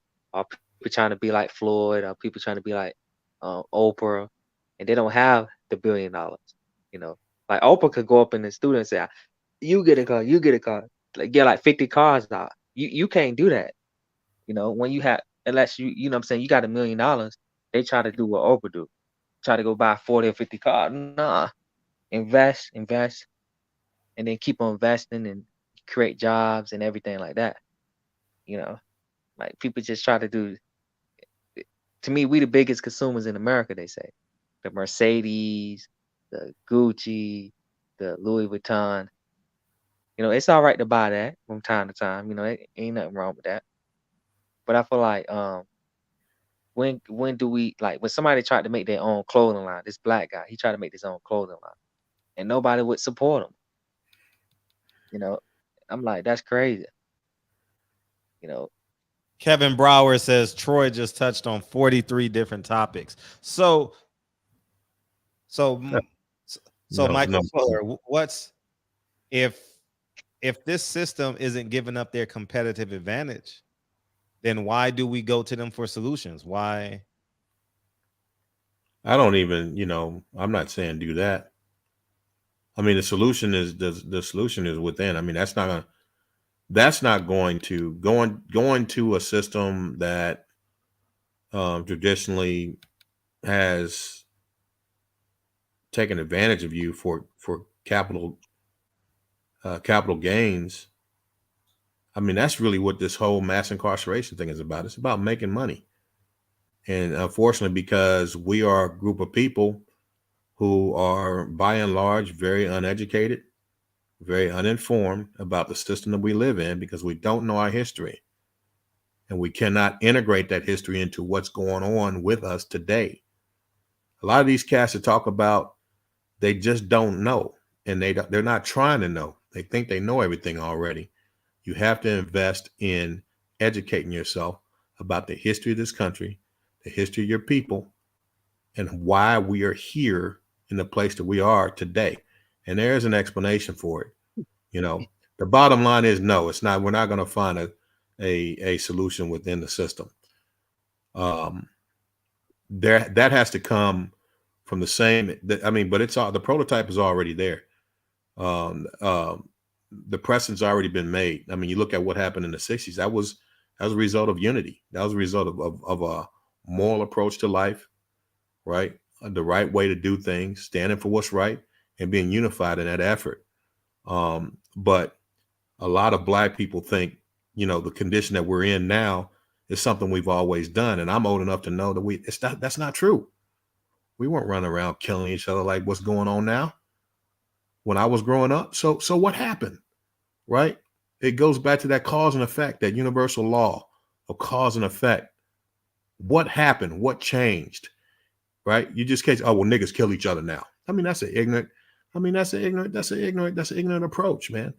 Every effect has a cause, and the intelligent mind seeks to understand and meticulously break down the why behind what you're actually observing and looking at. And I can tell you that the difference, no, that was not happening back in the 50s and 60s.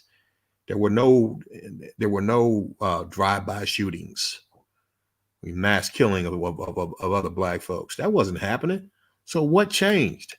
That's the challenge of a mind that looks to understand our realities. What changed? What actually? Give us the answer. Oh, great! Yeah, the first thing that changed. The first thing that changed. The first thing that changed was this. Okay, and the music is definitely a powerful was a powerful force behind that. Impetus, or the thing that actually caused that forcing function was what that was a positive impetus was rap music. But this is the key right here.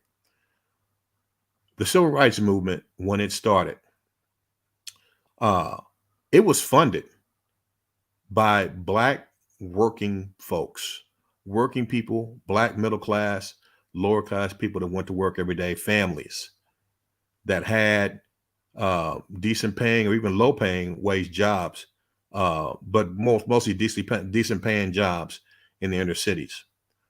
Those families actually did the financial support for the civil rights movement and allowed that to happen. When the civil rights movement was over, powers to be looked at that and said, that can't happen again.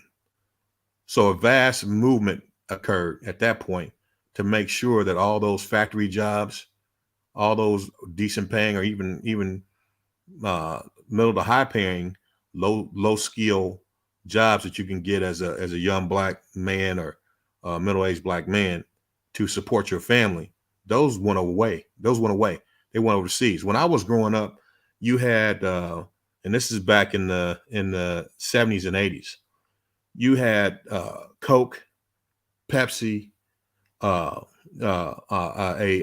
government manufacturer called Bendix, Ford, GM, a couple of GM plants, all types of manufacturing outlets that were in the inner city. So you knew that when you got out of high school, and especially if you went to the service for a couple of years, you can actually get a decent paying job with very little education or skill that you can learn that you had to have prior to getting it and provide for your family.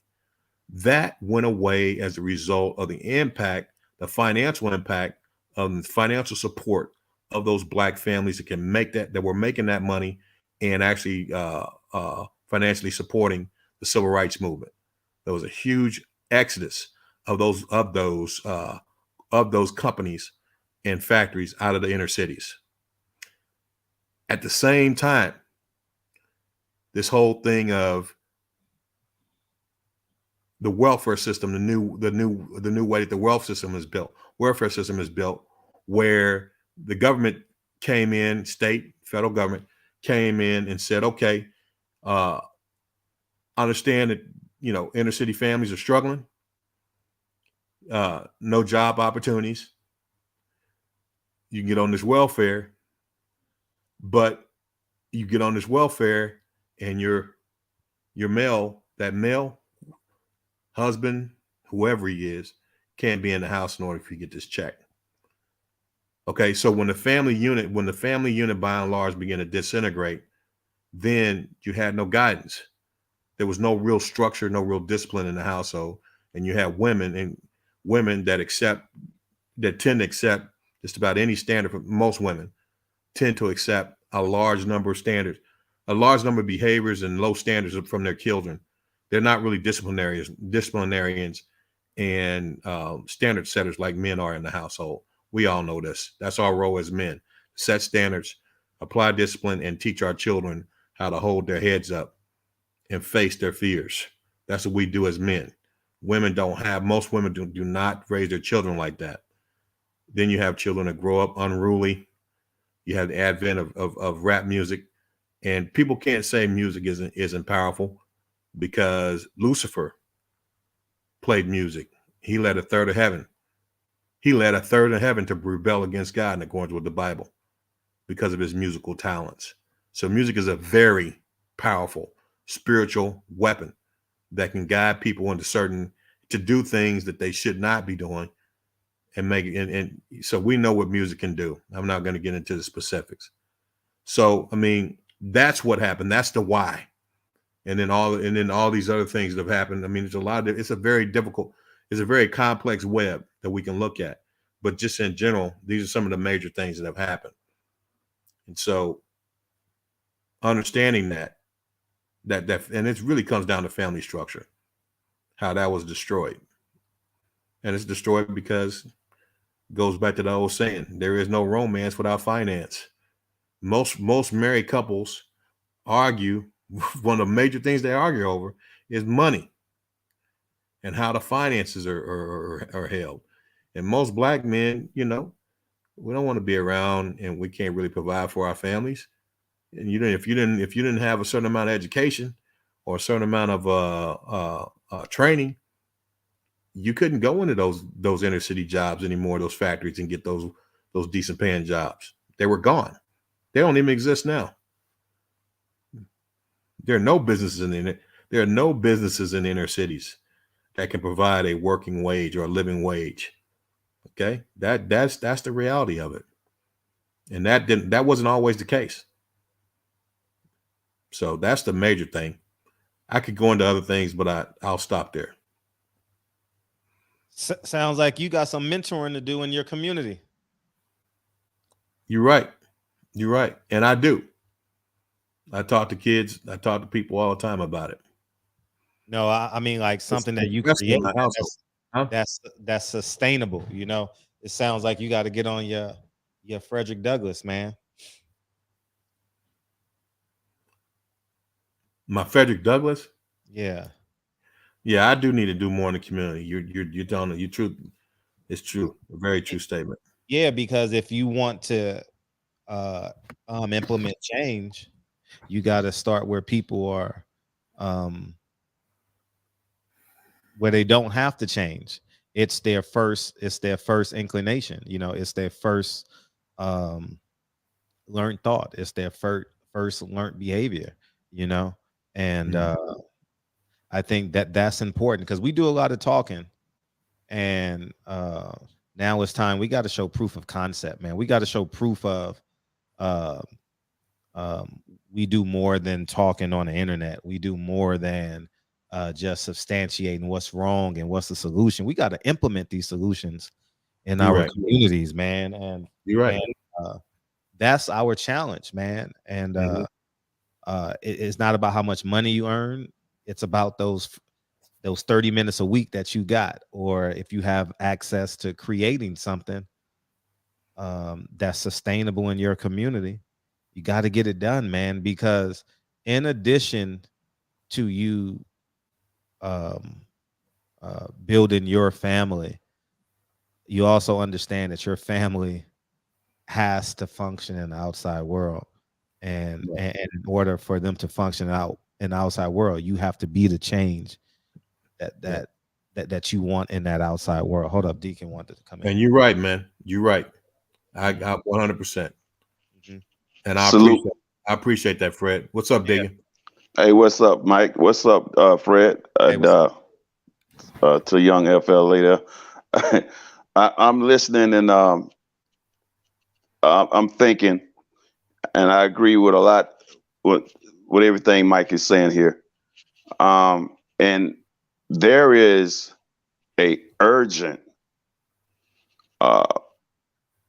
an urgency for our young people to focus and hone in on what's going on, because they are the prey. They are the target. And when you go back and to civil rights, young folks was a huge part of that structure. You go past that, the government concocted a plan to destroy the youth. They flooded it with drugs, guns. That wasn't enough, because the music was still hopeful, insightful, informative, right? Yep. When you think about the rap from its inception all the way until the early 90s, but the plan had already been in place to destroy them, the youth, through the music. If we can change their message, we can control their minds. And once that happened, all hell broke loose in every black neighborhood. Everybody want to ride or die. Everybody is suicidal, whether they're conscious of it or not. And you know what? Go ahead, brother. Go ahead. I'm sorry, Digger. No, you go ahead. I was going to say the reason why that was able to happen and this is not, these are different sectors of society. I'm not going to say that everyone was involved in that. There are, think tanks, there selected people in the music industry that were employed to do that sort of thing. But the reason why it was able to be successful is because really what music does, it defines who you are. It tells you who you are, right? You go out and you listen to, I don't know these rappers nowadays because I don't listen to them. But you go out and I guess one is called Little Baby Future, whoever it is. And he's talking about Percocets and doing drugs. He's really telling you who you are and how you are to conduct your life. The reason why he's able to do that is because there's no father in the home, and the father's responsibility is to define to the child who they are, the legacy that they are to maintain, the bloodline and the name that they're to maintain. That is the most of them started off good. Like most rappers started off like most of them just got an image, in my opinion. And because there is no father, then they're open to that suggestion that they are supposed to be drug dealers and running around and killing each other, because there's no one there to really give them that solid foundation of, no, this is who you are. This is how you're supposed to conduct yourself, which is the father's role. And that's why I think that happens. Yeah. Yeah. And that's a fact. But there's a flip side to that. And it's a sad one to it. And you got guys like us who have stepped into that role and fulfilled it, right? But we do know guys who are living a type of life that you would think that they the same age as their kids, right? And the kids don't see an example that will propel them into success, into things that will be proper. I've seen these guys, I'm talking about 40, 50, damn near 60, still riding around with choppers, still, doing everything the kids are doing. And the kids hearing about them, and they're going to make sure that the kids know about their war stories, and the kids believing it because they see them, they riding with the sticks, they still looking like what they was talking about, right? And at the same time, they get the kids to go and commit serious, heinous crimes, taking away their futures. Listen, man, this is a real war. And the war, if people don't understand, this is a spiritual warfare. Yeah. And if you do not have the seal of God on your forehead at all times, understand this beast goes after your mind. If he controls your mind, he controls your destiny. And understand, we are at the bottom, and they told us that that's where we'll stay. Yes, a few of us climbed up out of this, but we talk about a mass amount of people, man. Millions and millions of us. Not a few, tens, hundreds, thousands, millions of us who are starving right now in this country. Wow. And would never get up, no matter how hard they try. That's a reality, because it's been set in place for that to be a reality for Black folks. So it pisses me off to hear the few, not all now, I'm not going to do that, but some who have made it, look at the ones, and I'm telling you, this is a sad fact. No matter how hard they try, they'll never get out of that condition.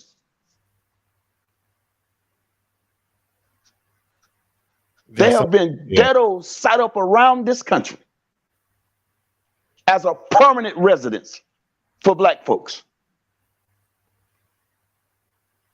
Here's the thing too, man, with that, a precedent that's not a new precedent. That's something that's happened in this country before. When you look at back when there was a lot of immigration here from Europe, when the Italians came over, the Irish came over, the European Jews came over. When they all came over to this country, they didn't have mainstream white status. They didn't. They were considered just a step above, where we were at, in the northern cities. Right. And so until they actually got a place in America, mainstream America and officially became or had that white status, they were in the streets killing each other too. You look at, we talk about Al Capone and all the Italian mobs and all that. They were killing each other in the streets, man, because they were in that black. But what did the government come in and do about it? They came in and then they made sure they gave them. Really, they gave the Italians. The Italians got a lot of the fire departments. They gave the Irish. Come on. And all the major cities. Now, what do they do for black folks to this day? To the fire departments, they gave the Irish, the police departments, right? They actually gave them a piece. They gave them a piece. This is what I'm talking about. Yeah, they gave them a piece. The Italians ran Chicago years ago. But before that, they were all in the streets, killing them one another, just like we are. Right? But understand this, Mike. I don't mean to cut you off. Yeah, go ahead. I know everything that you're saying. That's where the mobs came from, but go ahead. Right, but understand this. You're talking about a people, most of who was already here. Some brought on slave ships, and the ones who was already here was uprooted, right? A lot of them was uprooted, taken the wealth, land, everything taken from them, thrust into slavery, free people, and sold and separated.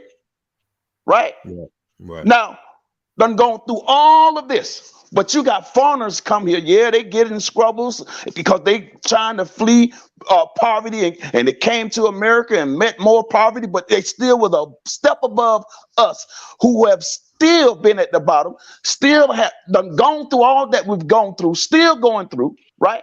But no matter who comes over here, they're gonna be a step above us, right? And this is a fact. So if everybody else can come and the government can step in, break up the killing, break up all the discourse, right? And say, you know what? We're going to incentivize you. We're going to build you up. We're going to give you your own community. We're going to give you, you understand what I'm saying? We're going to give you status that we don't have. Yeah, that happened to other groups. No question about that. It has not happened. I think it, like I mentioned before, I think there was a period that we did reap the benefits of some of those inner city factories and the industrial community, or the industrial help me out, the industrial plants in the manufacturing that existed in the inner cities in the United States. That was there for us in the 70s, even early 80s before it started moving out. I think that was our portion right there. But ever since those low skill, high paying jobs or living wage paying jobs left the inner cities, it's been nothing but mayhem, man. Because and all these other things, and then obviously that was by design. Right. Now listen at this. See when Deacon, someone wants to come in and respond. Okay, go ahead. Right. Yeah, go ahead, Anthony. Welcome to the show, Anthony. Oh, I wasn't talking about any of this stuff. I was just going to go back to what, what you had as your, conversation for tonight. Yeah, go ahead. Oh, so I'm just trying to figure out where are you coming from with some of your statements. Left field. Well, no, seriously, are you trying to change boxing? Is that something that you want to do? You want to make that type of impact, changing the way, like come up with a new business model or something like that? No, just give the information out. Oh, okay. It just seems like you get real personal, with some of the other promoters. Like you want, you believe you could do it better. I've never been a promoter, so I can't say I can do it better. I'm just giving information out. Okay, information is one thing, but you get personal. You don't think you get personal when you start, talking about the way other people do business? Personal. You just answered your question when you said personal and business. So if I'm talking business, that's not personal, right? No, I'm saying you're being personal about the way that they do business. You don't like it. Yeah, it's boxing. I have the right to comment on it. Oh, I didn't say I didn't say anything about your rights. I'm asking you a question because the digs that you take at those people and calling their names out like that. If it's public information, why not? No. What some of the stuff that you're saying is not public information. I would like to see the receipts for some of the stuff that you say, because you say things with a certain type of authority. You don't think so? Yeah, because I'm This is forever his show. It's his show. He can say it how he want to say it. And I'm forever confident. So it's not. But that's not what's going on, Michael. That's not what I'm talking about. I'm talking about how it becomes a personal attack on someone. I just wondered if he had like a different model or something that he wanted to introduce, because if he doesn't like the way they've been doing business, they're not doing it any different from back when Muhammad Ali was fighting. I mean, boxing business hadn't changed much. You're made an offer, you sign a contract, you take the deal. If anything, they've shown that you can make even more money. And you may not agree with how they get their money, but it's still a business.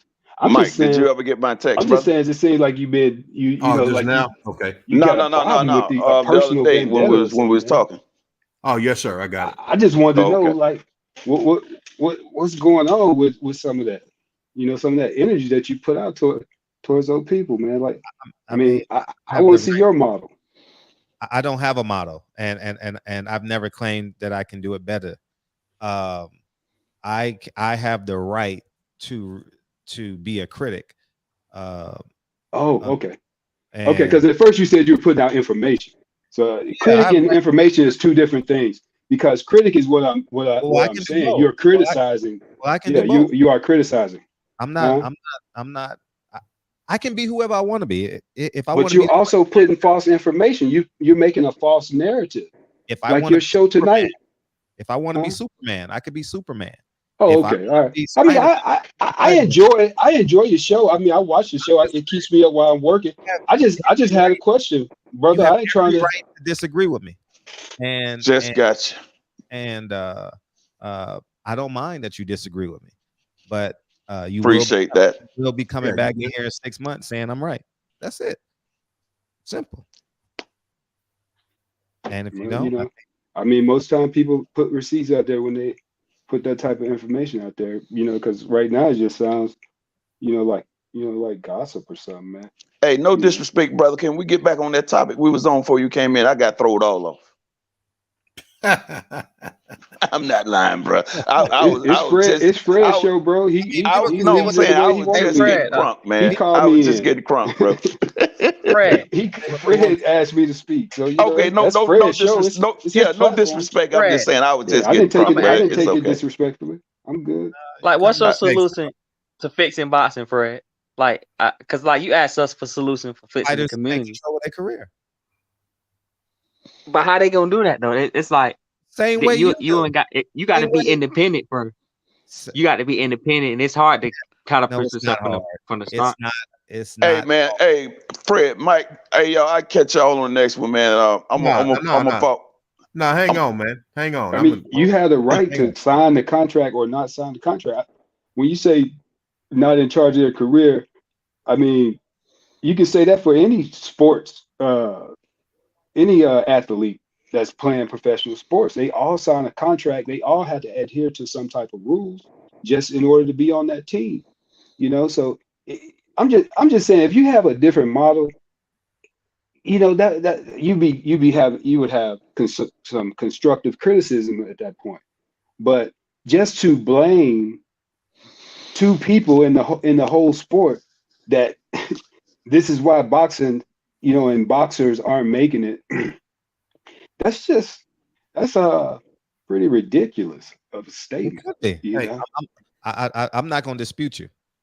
I'm not. I'm really not. And I want you to own I just that. think you're a smarter guy than that. You know what I'm saying? That's like saying a white person say you talk smart for a black boy. Nah, I'm not calling that shit. Hey, if that's how you take it.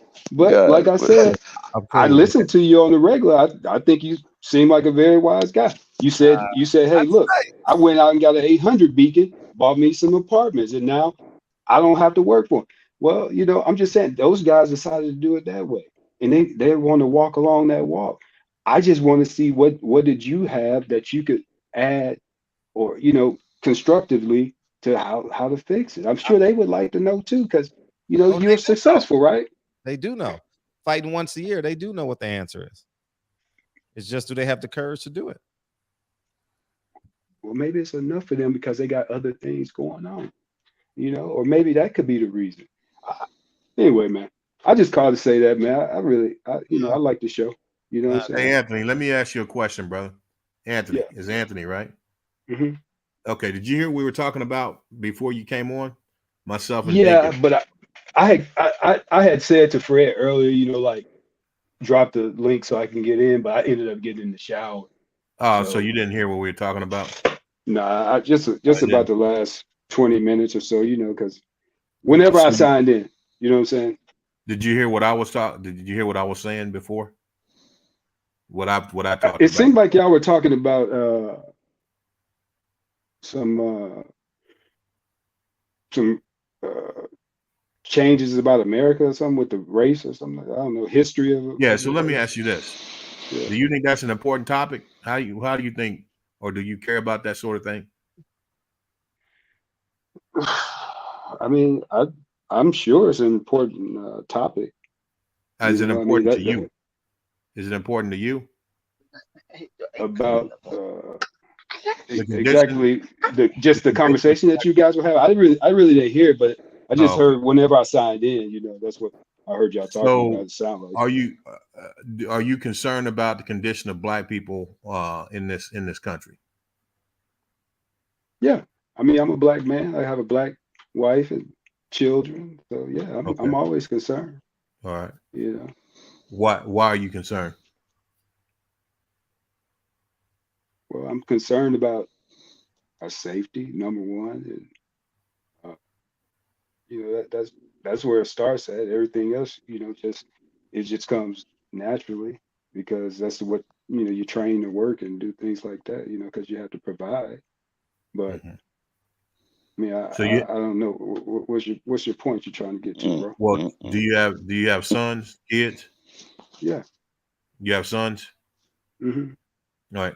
You think that the way things are going right now, that your sons may have any issues in regards to providing for themselves, having opportunities in these United States of America? Do I think that they're going to have issues? Yeah. Challenges in regards to having opportunities and so forth. Yeah. Why do you think that is? I mean, it's just how it started. So, you know, that's just how we're looked at, you know. I mean, I will say that I see a lot of mixed couples on, you know, with these commercials and things like that. You can see how they, you know, they putting it together a little bit, but at the same time, you know, the stigma isn't going to go away. I mean, that's just there, man. It's not even because of the people. The people are just being used. I mean, it's because they're doing it, but I mean, they're just being used in the whole, you know, scheme of things. I mean, you can read about it. Right. Okay. All right. You know. Yeah. When I listen to y'all talk about fixing America, you know, that I don't even, you know, that's not my conversation. That's not my topic. I mean, the condition of Black people. What can we do to fix the condition of our people? The status that, listen, well, we have been. Is that a question for me? Yes. The indoctrination of our people have been. What can we do about having our mindset renewed from the indoctrination of this country actually. You're a deacon. You know that answer. No. I'm asking you. What can we do? Because all voices, all of our voices count, and you can help us come up with a resolution, just a thought, because you never know who's listening. You can say something that can strike something to the right person. You never know. How can we get our mindsets renewed? Because we have everything. I'm finna say something to you. Maybe you know, maybe you don't know. Black people in this country, everything we think, when we see, the things we hear, the way we speak has been altered. It is not our own. It is the mindset of the white man. I know it sounds like a cliche, right? But I'm telling you some facts, right? And I think when Fred said earlier, what do we do about change? What is the answer? The answer is the renewing of the mind. You have to have this indoctrination reversed and your mind put back in its original state. We got to start there. Because hey, if you go ahead, brother. What I'm going to say is this, man. When you say this, I want to be more explicit. Go ahead. Because and you know, and I'm going to just be, all white people don't want to see. All white people do not want to see what's happening in the inner cities and to black people. Right. And when I say, let me make my correction. Let me say this. Go ahead.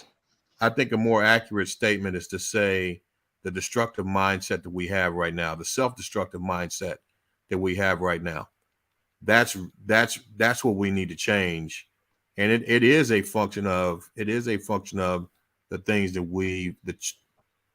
the things that we've experienced in this country and how we've responded to them, right? How we responded to these things and it's not, and really the truth is, it's not, when it comes down to it, we can say it's racially motivated, but really it's about being able to exploit people for capital gain. That's really what it's about. It's about money, man. It's about money. Every single, Yeah, go ahead. You're right. That's about money. It just so happens that we are a race of people who have lost our morals and what's actually important, right? We've lost the moral compass that we need in order to navigate this system, right? Properly. That seal that you're talking about that belongs on our foreheads, right? That's no longer there, bro. We didn't. Right. We have bought into the narratives that are put in mass media about who we are supposed to be in this music, right? And we have responded to desperate conditions where there are no opportunities, no jobs in these inner cities, and we grabbed a hold of what society, pockets of society, very powerful pockets of society, are defining us as. We've grabbed hold of that definition, and we've taken it to be our own, and it's self-destructive. Right. It is self-destructive. Now let me ask you something, brother. Yeah. Now, this system that we're talking about, and when I said white folks, I don't mean white folks who don't have power to change anything. I'm not talking about white folks who can just be bigots. I'm not talking about the bigots. I'm talking about the racist white folks. The racist white folks who have power to build a structure from their founding fathers. What color was their founding fathers? Who structured all of this, right? Yeah. Who said that me and you was 3/5 of a man. Right? Yeah. So when I use white, understand, I'm not talking about all white folks, because I won't give them that kind of power that they don't have. I'm talking about the ones who are in place, who have been in place from the very beginning of their structure of their contract in this country, which is founded on what you said, money. This is a capitalistic country. It's all about the capital. That's why they brought in slavery. That's why you understand what I'm saying? This is all about, it's always been about the money. And racism and the paradigm of racism is just an excuse to exploit other people in order to maximize profit. That's all Right. it is, bro. So, That's all it is. I'm We finna show already you. know. We already know that based on the epidermis or the external skin layer, that don't make you more human or not. It Right. doesn't. Right. It will be if only a fool thinks that your skin color determines what type of human being you are. Right. That's so. But that is the justification that this whole thing is built on, and they created that paradigm, and it's being drilled into us every single day. You turn on this television every single day. It's been from the time that you're born to the time that you die in this society. The idea of Black inferiority is constantly bombarded into your psyche. I mean, that's just the reality of it. Now, that is done because of the capitalistic environment that exists from the onset of the country. They had to have someone to cultivate this wilderness. Mm-hmm. Right. And the excuse for that was you got to be inferior. That's the justification. Bottom line of racism is just a method by which capitalism was optimized. That's it. It was the excuse used to exploit a certain group of people based on skin color. Right. And when did they? Why are you always trying to blame someone else? Listen, man. See, and can I tell you something about that right there? That right there is the mindset of those who are oppressing you. Those talking points or of that of your oppressors. How can the oppressed speak like that? How can the oppressed speak like that? That's what I'm saying. So hold on. When did they decide that they no longer needed Black folks? In the 60s, when Black folks say, you know what? We want more what? We want more better wages. We start wanting things. So what they did, when Black folks paralyzed the country by going on strikes, right? That paralyzed the country where they couldn't get money made. When you get to messing with white folks' money, I'm speaking folks in power. They're gonna make something. They're gonna do something about that. So what they get to doing is go bringing folks in from other countries that'll work cheaper than you. You understand what I'm saying? They don't care if they got to bring them in illegally, right? And that plan was to replace the Negro, where they no longer had to depend on Black labor. And what that do is further put you in poverty. Man, come back on, man. I'll let him say what he's got to say, and then Fred's ready to hang it up. No, we got people that want to respond to y'all. Mr. Gumbo. Yeah, let him hang up. Most people don't worry about real life situations. They busy wanting to be entertained. Straight coward, shaking my head. You feel me? I agree with that. That's a real statement. Oh, we got some new That people. is a real statement. And let me say this right here. Let me drop something on them. Listen, there's a saying: the jack of all trades and the master of none. But a lot of people don't know it don't stop there. The jack of all trades and the master of none, but it's best to be the master of one. Master yourself. Master the things that you are good at and become great at it. And then you can master yourself and be a great human being. Then you can change the things in your life and change the things around you. You can change each little brother that you run into, because you're not coming with ignorance out of your head, trying to keep him in a messed up, like I was saying earlier, how these older cats using these kids and destroying their futures. Wow. Well, that's different from what the challenge that Fred gave is to go out and start making it be that change that you want to see. Right. And it could listen. And a lot of people, I'm saying it like this because understand this. Understand you got to understand the condition of your people, and then you can understand how to maneuver. Everybody don't have money and wealth. It can be a person that ain't got no money, but got what it takes in the mind, right? In the heart, can sit down with a kid and change his life off of a conversation. Change his whole path. That is your contribution to your youth. You don't have to have money. You don't have to have anything, but if you don't have it, give him a conversation, a positive a message to change his life. If I don't care if it ain't but that one. Anytime you see him, grab him up and drop jewels on him, things that you know that can change his mind and put him on the right path. All right, Anthony is back, and you guys inspired Mex to be man, and then we got Mr. Henderson. I'm out, bro. Yeah, man. Oh, they I'm don't not want talking to him. He don't even respect. He don't even respect us enough to stop calling us ends. You know what I mean? That's the conversation we should be having. I don't appreciate that. That's the conversation we should be having. But go ahead, Anthony, and then I'll bring Mex in because you wanted to respond to him. And go ahead. Where did the preacher go? He's listening. I mean, I guess Michael. Is your name Michael? I can't. My glasses. They don't work that well. You good.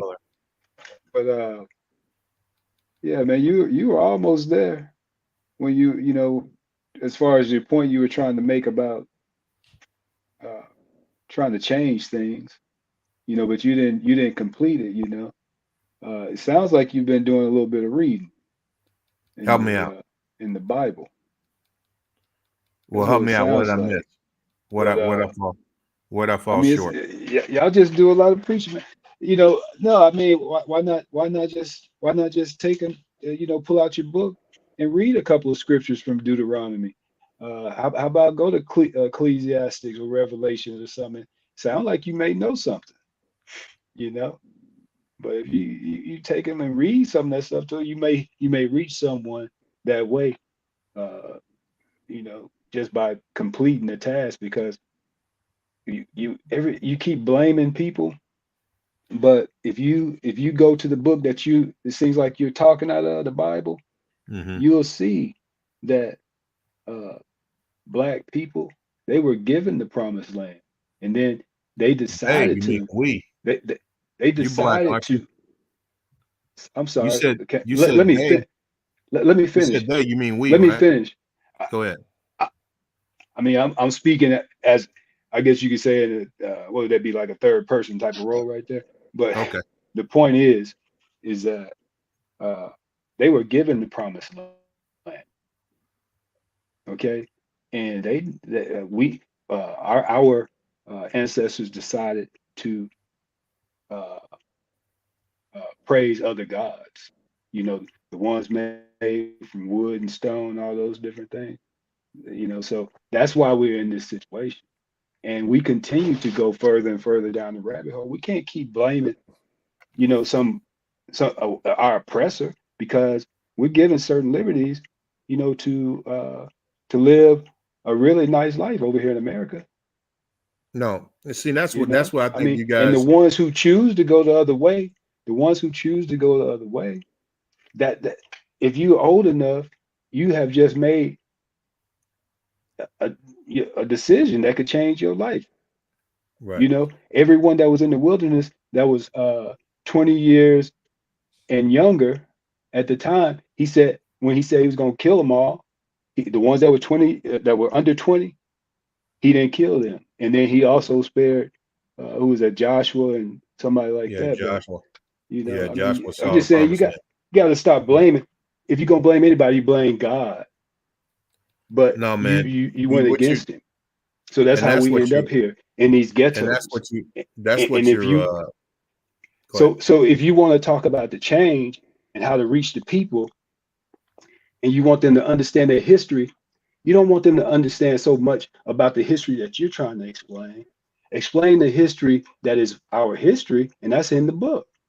That'll tell you all about the Black people. I agree. That'll tell you all about the Gentile people, with who they are. If you do a little research with encyclopedias in there, but bring the lesson onto the channel. You may be afraid to let you drop a 5-minute lesson. Okay, that's it. I understand. Talking, man. You know, great point.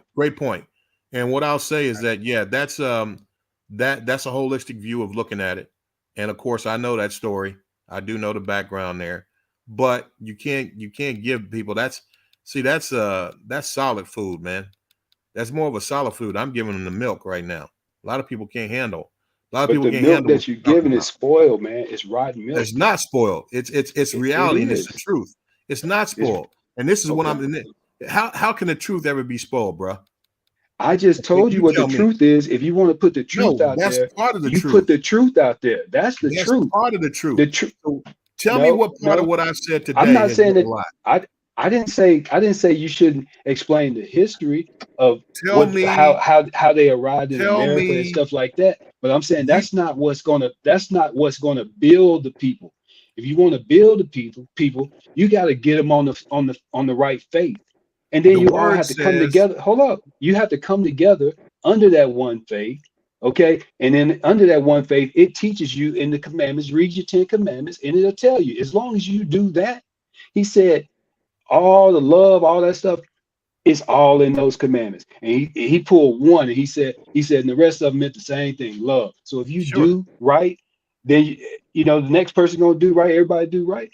Yeah, ain't what you got over here, brother. But if you want to teach that, then you got a possibility.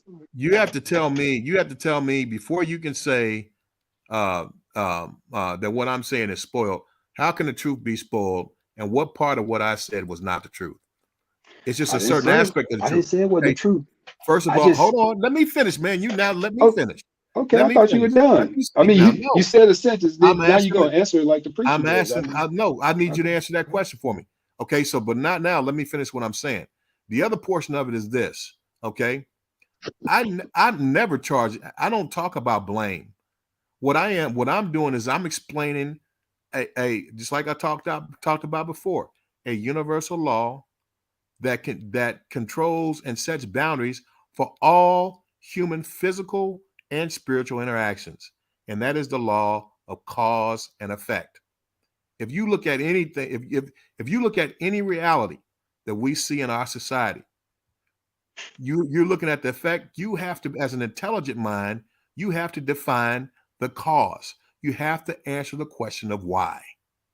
Okay?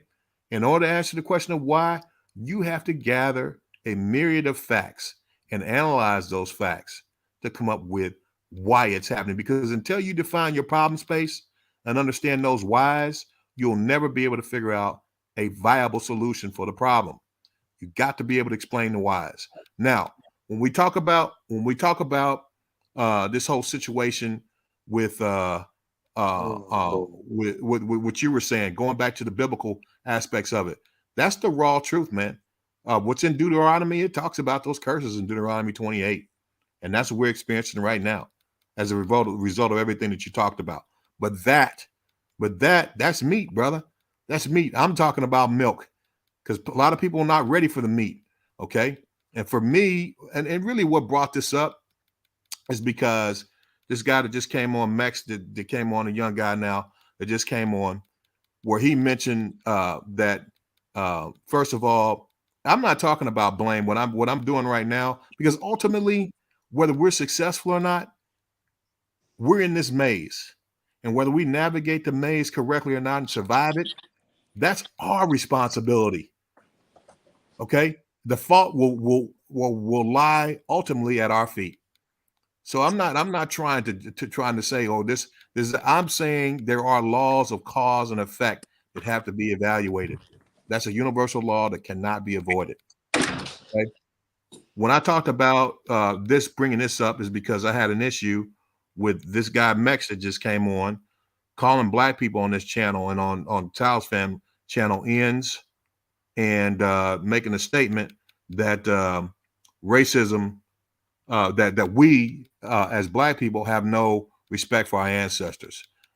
That, for me, whether that's your truth or not, Mex, that is disrespectful to me and every black person you ever laid your eyes on. Okay, I'm from a generation that's unacceptable. That's unacceptable. That's like you, if you calling me a nigga, that's like me calling you a spick or a wetback every time I see you. Okay, I don't appreciate it. I'm gonna tell you that right now. I'm not that type of person. I would not do that, but I'm getting tired of you doing what you're doing, referring to black people as ends and insulting our history. Okay, and I don't like it. The bottom line is I don't do that to your folks. I don't do that. I don't say, hey, what's up, wetback, every time I see you, or talk to you in a negative way that would insult you, insult your person. And the fact that you think that that's okay when I've already told you it's offensive shows you have no respect for our people. No, I just got no respect. Let me say something about that for Mick say something. With people. Hold on. Nah, this is some bullshit. I just want to help you out with that. He out here spinning the narrative because I never called you one because I don't consider you my nigga. You're obviously an op. You are not on my side, so I never address you like that. So if I'm not talking to you, then you can't tell me how to talk to someone else. If they have a problem with it, they'll let me know. I don't need you to be the mayor of black people and try to decide everything that needs to go on. Nah. Second of all, I said that you guys are disrespectful to your ancestors. Because specifically, I said, whoever says that racism today in 2022 is equal or greater than previous generations, including slavery, then that is disrespectful to your ancestors. That's what I said. To try to compare the shit you go through today to what they went through 200, 300, 400, 500 years ago is absolute disrespect to their struggle. So that you told me I don't respect the plight of black people, and I told you you don't respect the plight of black people. That's where it started. So be clear and tell the whole story before you try to pick some talking points. Here's the thing. What you need to do is go back and listen to the beginning of this tape. When I came on and I explained the aspects of society today and how it correlates very strongly with what happened in the past. And this is what I will say, based on the things that I've mentioned, I showed just briefly that it's worse today than it was. It's worse today than it was back in the 50s and 60s. You don't have to agree with that, but I would challenge you to go back and look at the points that I made, the different things that I talked about, and I showed how nobody that lived through the 50s or 60s would agree with that. Just go back and take a look. That's all I would say. Go back and take a look go back when you get a chance and review this. And if you're really interested, take a look and listen to it. That's what I would say. If you have to make correlations or something, it means it's not that. Literally, what correlation is? It's not the same. You have to make a correlation. Okay, I can see this is similar. It's not even close. Like the fear of death, walking out your house is way worse than maybe not being able to get a job or dealing with racist people or racist comments today. Like today, we are gradually getting less and less racist as time goes by, but we will never, ever live in a racist-free society. So if you're constantly dreaming of utopia where there's not one racist person in your life you ever run into, it won't happen. You'll forever be mad. When you talk about correlation, the one aspect of correlation that does lend credence to making comparisons is the notion of intersectionality, right? There's an intersectionality between what happened then and what's happening now, and that intersectionality is the spirit of racism that still exists in this country. How it's actually manifested in reality in our physical world. The means in which it's manifested takes on a different narrative and a different means, a different narrative and a different way of playing itself out. But the spirit behind it is the same. That is the intersectionality in that correlation. Michael. Yeah. Mike. Whew, yeah, man, it's a marathon, man. It's kind of tough with you, but Mex, these guys that you call nigga, what do they call you? Same. They call you nigga? Yeah. I figured that's so. When do you think you became kind of, comfortable with using my whole life? Nigga? My whole life. I grew up in a mixed family. So you lived in the same household with black? Yes. And they called each other nigga, and you just grew up hanging with nothing but black people pretty much? You have some Mexican friends? Yeah, I have Mexican friends, I have Mexican family members and stuff, yeah. And they say food, and I say food to them too. You know what I'm saying? Like, it's slang. Like, to make it seem like I have any racist connotation or intent behind it is super inherently false. Absolutely. Now, I understand when you're a race baiter like Mike, you can turn anything into offensive if it has to do with race at all, or any type of culture. But the thing is, you obviously didn't grow up in this culture just like I didn't grow up in yours. So for you to try to regulate a culture you don't understand, that's why I tell you all the time, I don't understand where you're coming from. You on some old with some OG shit. You didn't grow up in this shit. By the time that type of shit started, the mid to late 80s, the crack epidemic, you're already grown. You didn't grow up. You weren't a kid in these times that grew up in this new hip hop era. So you don't understand. So it's like it's hard. We have a gap between us. I don't understand you. You don't understand me. There's no gap. There's no gap. What it is this. Just like I don't come on. Just like I said before, I don't come on here calling you wetbacks and spicks. But no Mexicans call each other that. But Michael, what I'm trying to say is respect is respect. Michael, let me see if I can explain it to you. No, I understand. Let me see if I can try to. I just got about 2 or 3 words I'm gonna say about it. Well, no, let me say this real quick. Hold on, just let me say it. Michael, let him respond. You talk a lot, Michael. You really do. I don't think you know that yet. Bro. Go ahead. No, let Michael respond. Then y'all can respond because he started. Go ahead, Michael. No, what I was going to say is this. I was going to say respect is respect. There's no time frame that changes, right? And for me to respect you, guess what I got to do? I've got to treat you not the way that I think it's right to treat you. I got to treat you the way you want to be treated, bro. So if you don't like to be called an N, then I shouldn't be calling you an N. You understand? And that's what I'm telling you. I don't call you that. What I'm trying to say is when you don't say that next. Hold on. When you refer and you talk to me, and I heard you say something about you owed something in ends. You owed something. Yeah, I probably did. You're right. Yeah, I probably did say that about you and Deacon. And I was the only one on the panel that was on when you said that. You weren't the only one on. There was a lot of people on, but I was talking to you and Deacon though. You were referring to I was in that group, right? Okay, yeah, you're right. So you don't talk to people the way you think it's okay to talk to them. When you honestly respect who they are and what they represent, you talk to them the way they want to be spoken to, bro. I don't respect who you and Deacon are and represent. So no. What I'm trying to say is that is a fact. And that has nothing to do with. But if that's the case, you got to get on Fred because Fred say nigga every night. So you can't just. What you got to understand, Michael, is that this young man has been adopted into a black family pretty much. It's just like if you want to take the book and use it, for example, you had the Israel, but then you had other people that had latched on. As long as they believed in the same God they believed in, they were adopted into the family. They Israel too, spiritually.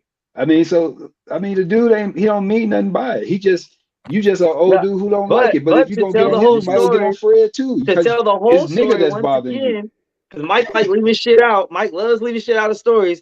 That shit was after what? After I came on Kyle's panel, I said, what's up to everybody? All I said was, what's up?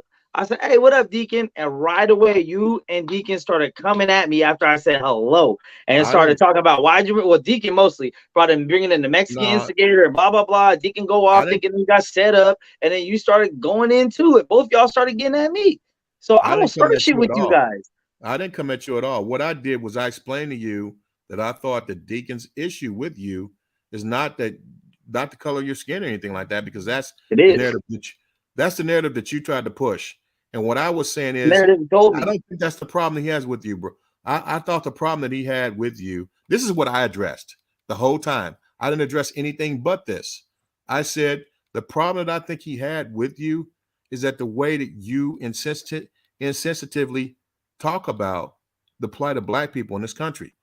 And I think it comes across as very insensitive, non-empathetic, and it's offensive. It's very offensive. Yeah, and then that's when I told you what I said, that you don't respect the plight of black people in this country. Go back and look at the video. That's all I said to you. I didn't say anything else. I did. And that's when I told you what I told you, that you don't respect the plight of black people in this country. If you're going to compare this shit to that shit. Right. And then it went crazy. And then I just told you, I'm just tired of like, y'all old heads always coming at me. You feel me? What I would do is I would challenge you to think about it, At the end of the day, it's up to you what you do. But the bottom line is, one of the tenets of respect is to treat people the way that they want to be treated. You don't treat them the way you think it's okay to treat them. I will when I receive it. I ain't never disrespected one person on any panel I've ever been on that hasn't came at me. So just like I said before, you admitted that when you were referring to me, you you're called right. me an N. You're right. You And called for me an that, I N, right? apologize. And for that, I Okay. apologize. All right. For that, I No, apologize. I've never called you out of your name. No, that's cool. I see. I don't consider that calling you out your name, but if that's how you feel, then I apologize, and I'll make sure I don't use that word when it comes to you. So you think my name is nigga?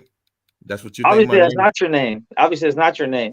Okay. Mr. Fuller. But even know if you whether hear you're Mr. white or black or otherwise, you can still be an old ass nigga. You could be white and be an old ass nigga. You Mexican and be an old ass nigga. Like, but if you want to hang on to the word, the part of it, then I offended you about it, then I'm sorry, and I won't use it. I'll just call you an old head or an out of touch motherfucker instead, if that works out a little bit better. Go ahead, man. What were you saying, Vibes? All right, you're welcome. Mr. Henderson. Man. Yeah. No wise man used the N-word. Like nobody would respect. Like I said when I like, but like it's like I'm a young person, you know, and I'm trying to quit saying the N-word. But like no respectful man, like no like person who say that he's a leader say the N-word. Excuses. Like you ain't see Martin Luther King, you ain't see none of those guys say the N-word. Like you ain't see like a leader, like that's a leader right now that say the N-word. What are you I feel saying, like you can't Vibes? be. What was your good point, I'm man? trying to quit saying it too. I'm trying to quit saying because my mom from Georgia and my dad from Mississippi, so you know that it gets no. It's like no, like I like Fred, like I can't say that he's a leader. You can't go.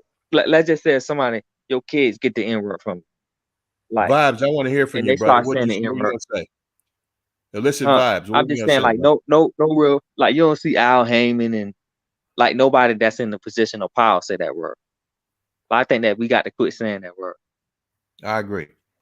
First of all, yeah. Al Haymon at all. Second of all, Mr. Fuller, I'm happy to see that you you're still coming to the platform. Hopefully you still come over to the section. My thing, because I had an issue with Deacon as well. And my thing is y'all gotta hear, you know what I'm saying? Y'all gotta hear. Even right now, an example when Mex was like, if I offended you because I did refer to you when I used the term, I apologize. And you immediately responded with, do you believe that my name, it's like you didn't even hear him. And when Mex says there's a gap, that's I believe, because I feel the same way. I believe there is a gap. And the gap is communication and understanding. End of the day, And, you ain't no the gap is, no respect for person. I hear that. and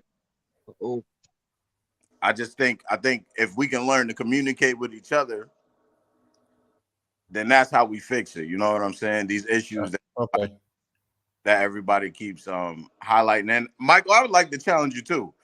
I was happy that you came back to the panel because I can hear that you're intelligent and I learned from you. So I didn't want those little mix-ups to prevent you from coming back. But I would like to see some action. You know what I'm saying? Like I would like for you to I don't know, maybe create a channel of your own. Where people can funnel in that want to learn, or maybe come up with a plan of action or something. Because I agree with Mex too. The times are different, and to be honest, when we start the milk you were talking about, I think it's kind of disrespectful, really, because we got Fred. I saw Fred's Instagram today. Fred got fathers sending him, DMing him videos on Instagram, picking their kids up, dropping their kids off. Like, oh, cool. Yeah, so there's things that are penetrating, and we gotta highlight the things that are penetrating. We can't worry about the milk. We gotta raise. So let me say this, bro, and what you're saying. One of the things I didn't. First of all, go back and listen to this tape again. And when I made when I asked Max if he thought my name was an N, go back and listen to what he said to me before then. Please do that, okay? Because I think you missed it, okay? And the second thing is, when you talk about milk, I wasn't trying to be condescending when I said that. Or putting it down. What I'm trying to say is that there's information.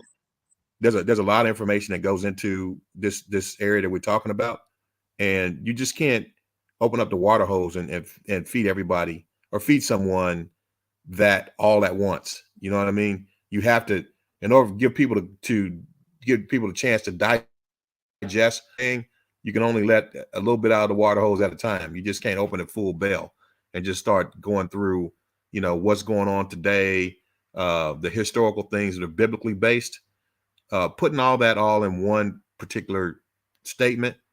That's a lot. That's a lot. And that's all I'm saying, because I didn't learn it I didn't learn it all at once. It took me years of living life, studying, understanding, trying to explain the realities that I was experiencing to come to where I am right now. And I still have a lot to learn.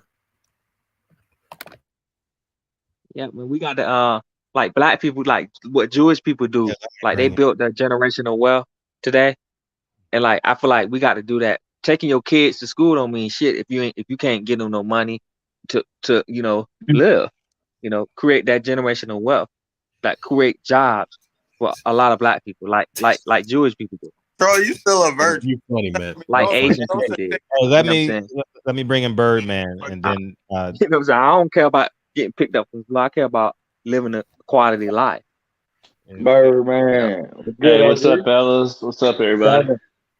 Hey, I was driving home. I was listening to y'all. I just want to say, like, when I went to high school, there were some white guys I hung out with because it was a majority white school. But deep down, people know who to say the N-word around and who not to say it around. And the ones that accept it, it don't mean that we cooning down, letting this brother say it or letting that brother say it. Eventually, people learn that, sometimes it might throw a person off. Some people ain't good with it. Some people are cool with it. It's all about how Mex's character is. Mex comes out to be a cool guy. He knows all about rap, all the stuff that we know about. But the older generations, of course, like myself, I hung around with a lot of older guys, so I got a little bit of wisdom, not a lot, but just a little bit. And sometimes we are stuck in our ways.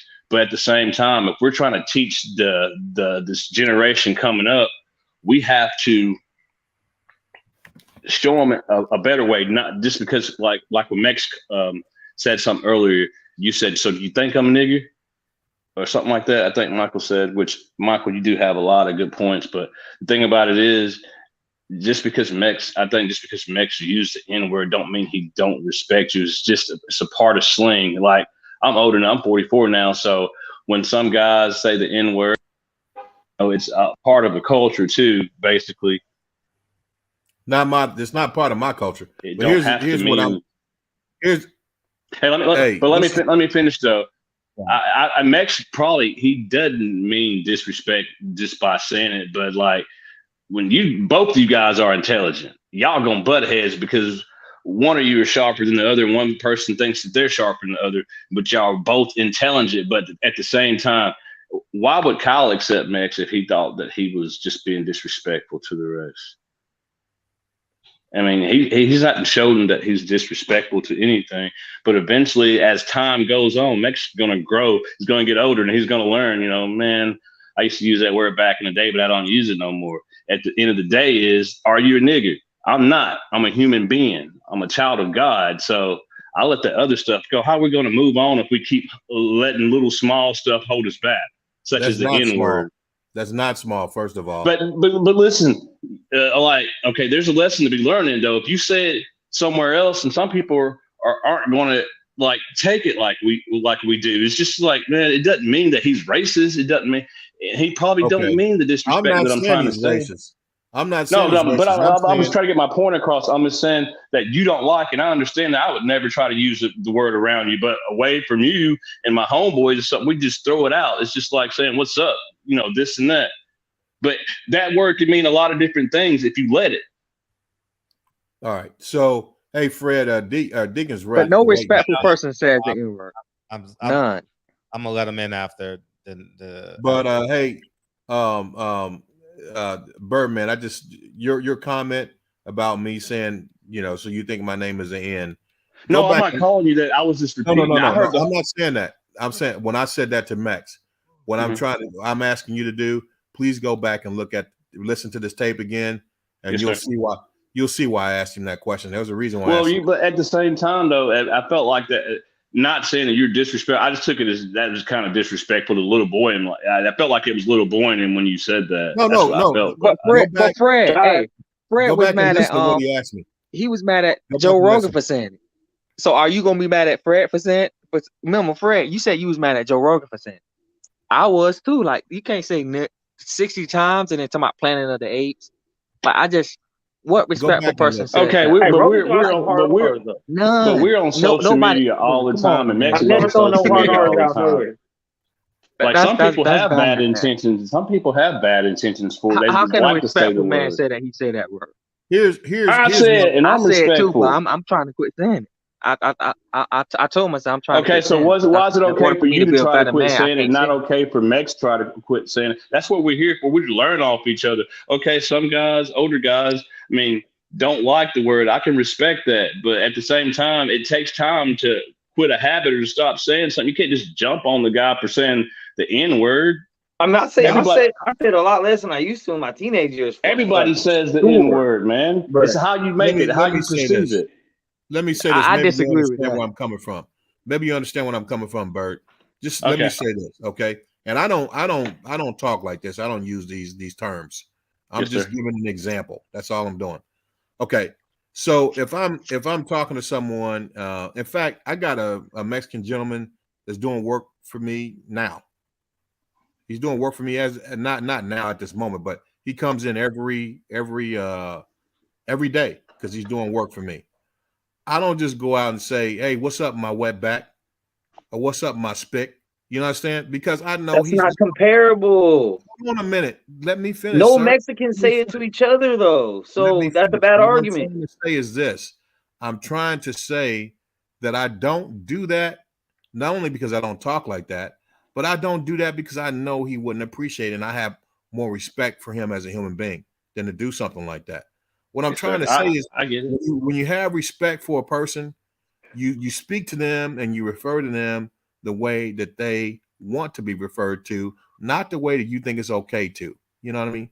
That's a fundamental principle of decent human respect, right? That's what you do, right? But you gotta think, there's not a kid that's away from their parents that doesn't say that word. That word is so unique. It is unlike anything else. And with the A, it is not a racial slur in 2022. Like, I understand when you grew up, that's how it was, but that's not how it is anymore. No one takes it offensively unless they want to choose to take it offensively, start some shit I'd like to test you on that one, Max, on that claim. Bet. You want to know why I know this? You want to know why I know this? I've never seen one black man in my life ever go up to a Samoan and tell him to his face, "Don't fucking use that word, or I'm gonna knock you the fuck out." I've never seen it. People want to pick and choose who they think they can take care of. That's it. Would you go? That's a straw man argument. Would you go to a strange neighborhood where you don't know anyone and be like, first black guy you see, "Hey, my nigga, can you help me out?" But they're not my niggas. No, it's just a question. I wouldn't say it to them. They're not my niggas. So why would I tell them that? So then you do recognize that that's not necessarily an appropriate word with any black person coming from you. So you understand that. No. It's not appropriate. It's not if that person is not, because it's a term of endearment. If you are not had that term of endearment, then no, it's not. It don't matter black, white, or otherwise. But see, I can go anywhere. I can go to any neighborhood. Any random church, like, and I don't know anybody, and I can get out and I can say, "Hey, dude, hey, my nigga." But ain't nobody gonna look at me crazy about doing it. I'm just saying, if you're really comfortable with using the word, then you would be comfortable with saying it, no matter where you are and who you talking to. If you in that type of situation, "Hey, my nigga, hey, can you help me out?" See, it wouldn't. Why would I say that? So if I saw the Mexican ice cream man, because that's how we speak. Let me get a because that's how we speak. No. I You mean, think when I'm taking orders at the bar, right I'm like, "Yo, what's good, my nigga? What beer you want?" Like, you think I just talk at 24/7? I mean, when I hung out and did that stuff, that's what we did. the reason I use it on the panel we was on because I'm on with these people every day in college and real life. So to me, this is I the get it. community. I get This that. is our neighborhood, and this is how I'm talking. So if the old man want to come down, you know what I mean, and say, "Hey, young man, don't be using that shit," I get you. But this is a new era, baby. Like, take it or leave it. Be stuck in the past and get on with it.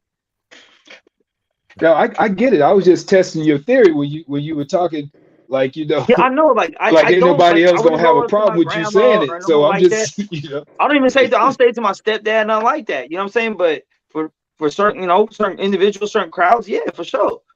yeah, you know. But that's all. I was just saying, you know, And see, if everybody my ain't gonna cousin they dad can't did go that anywhere and shit, just do that. So far, I have respected everyone's wishes that wish not to be called it. So when Mike said it, at first I said I never did. I realized when I did, I said sorry, it won't happen again. Now it's up to me to show it won't happen again, whether you believe me or not. That's how apologies work. Best apologies change behavior. So when it comes to Michael Fuller directly, I want to address him directly as one. Now, will I never say it around him? Hell no. If I'm talking to someone else that has nothing to do with him, then he's just got to deal with it. That's it. Mr. Gumbo, a wise man doesn't entertain foolish things, but a foolish man rambles forever. Shalom. And we got, is Deacon still? He left. Will he come back? Deacon left. So we got our last guy coming in. D. Mitchell, are you a real person? I don't want you coming in and destroying this damn conversation, man. He gonna show his dick. Okay, yeah. Because you know, I'll be like, oh, I gotta take this whole damn stream down. You know, I don't want to do that. I got you, D. Mitchell. All right, cool. All right, go ahead. Yeah, yeah, I'm a real person. Thank you, brother. Thank you. I had to step into this room real quick. I just, normally I listen, man. Y'all have some great conversations, but this one I just felt like I had to chip in. See what Mex is? He's the perfect example of like when Black folk in general, we don't have safeguards on our culture, and people like him, he can kind of slide in and get in little pockets and say these kind of things, nigga. When we were coming up, you couldn't say that around no Black folk. I don't care what part of the country you were in. It was a no-no. But when you don't safeguard your culture and let people dance in and dance out, this is the kind of thing that you end up with. It's unbelievable how comfortable he is sitting there doing that. And that's because our younger crowd has let this kind of happen. But he, just like, who is this? The A, what's his name? Anthony? Yeah. Anthony, He made a great point. And that's why I kind of left out, but I came back in because he knows where he can get away with that at and where he can't.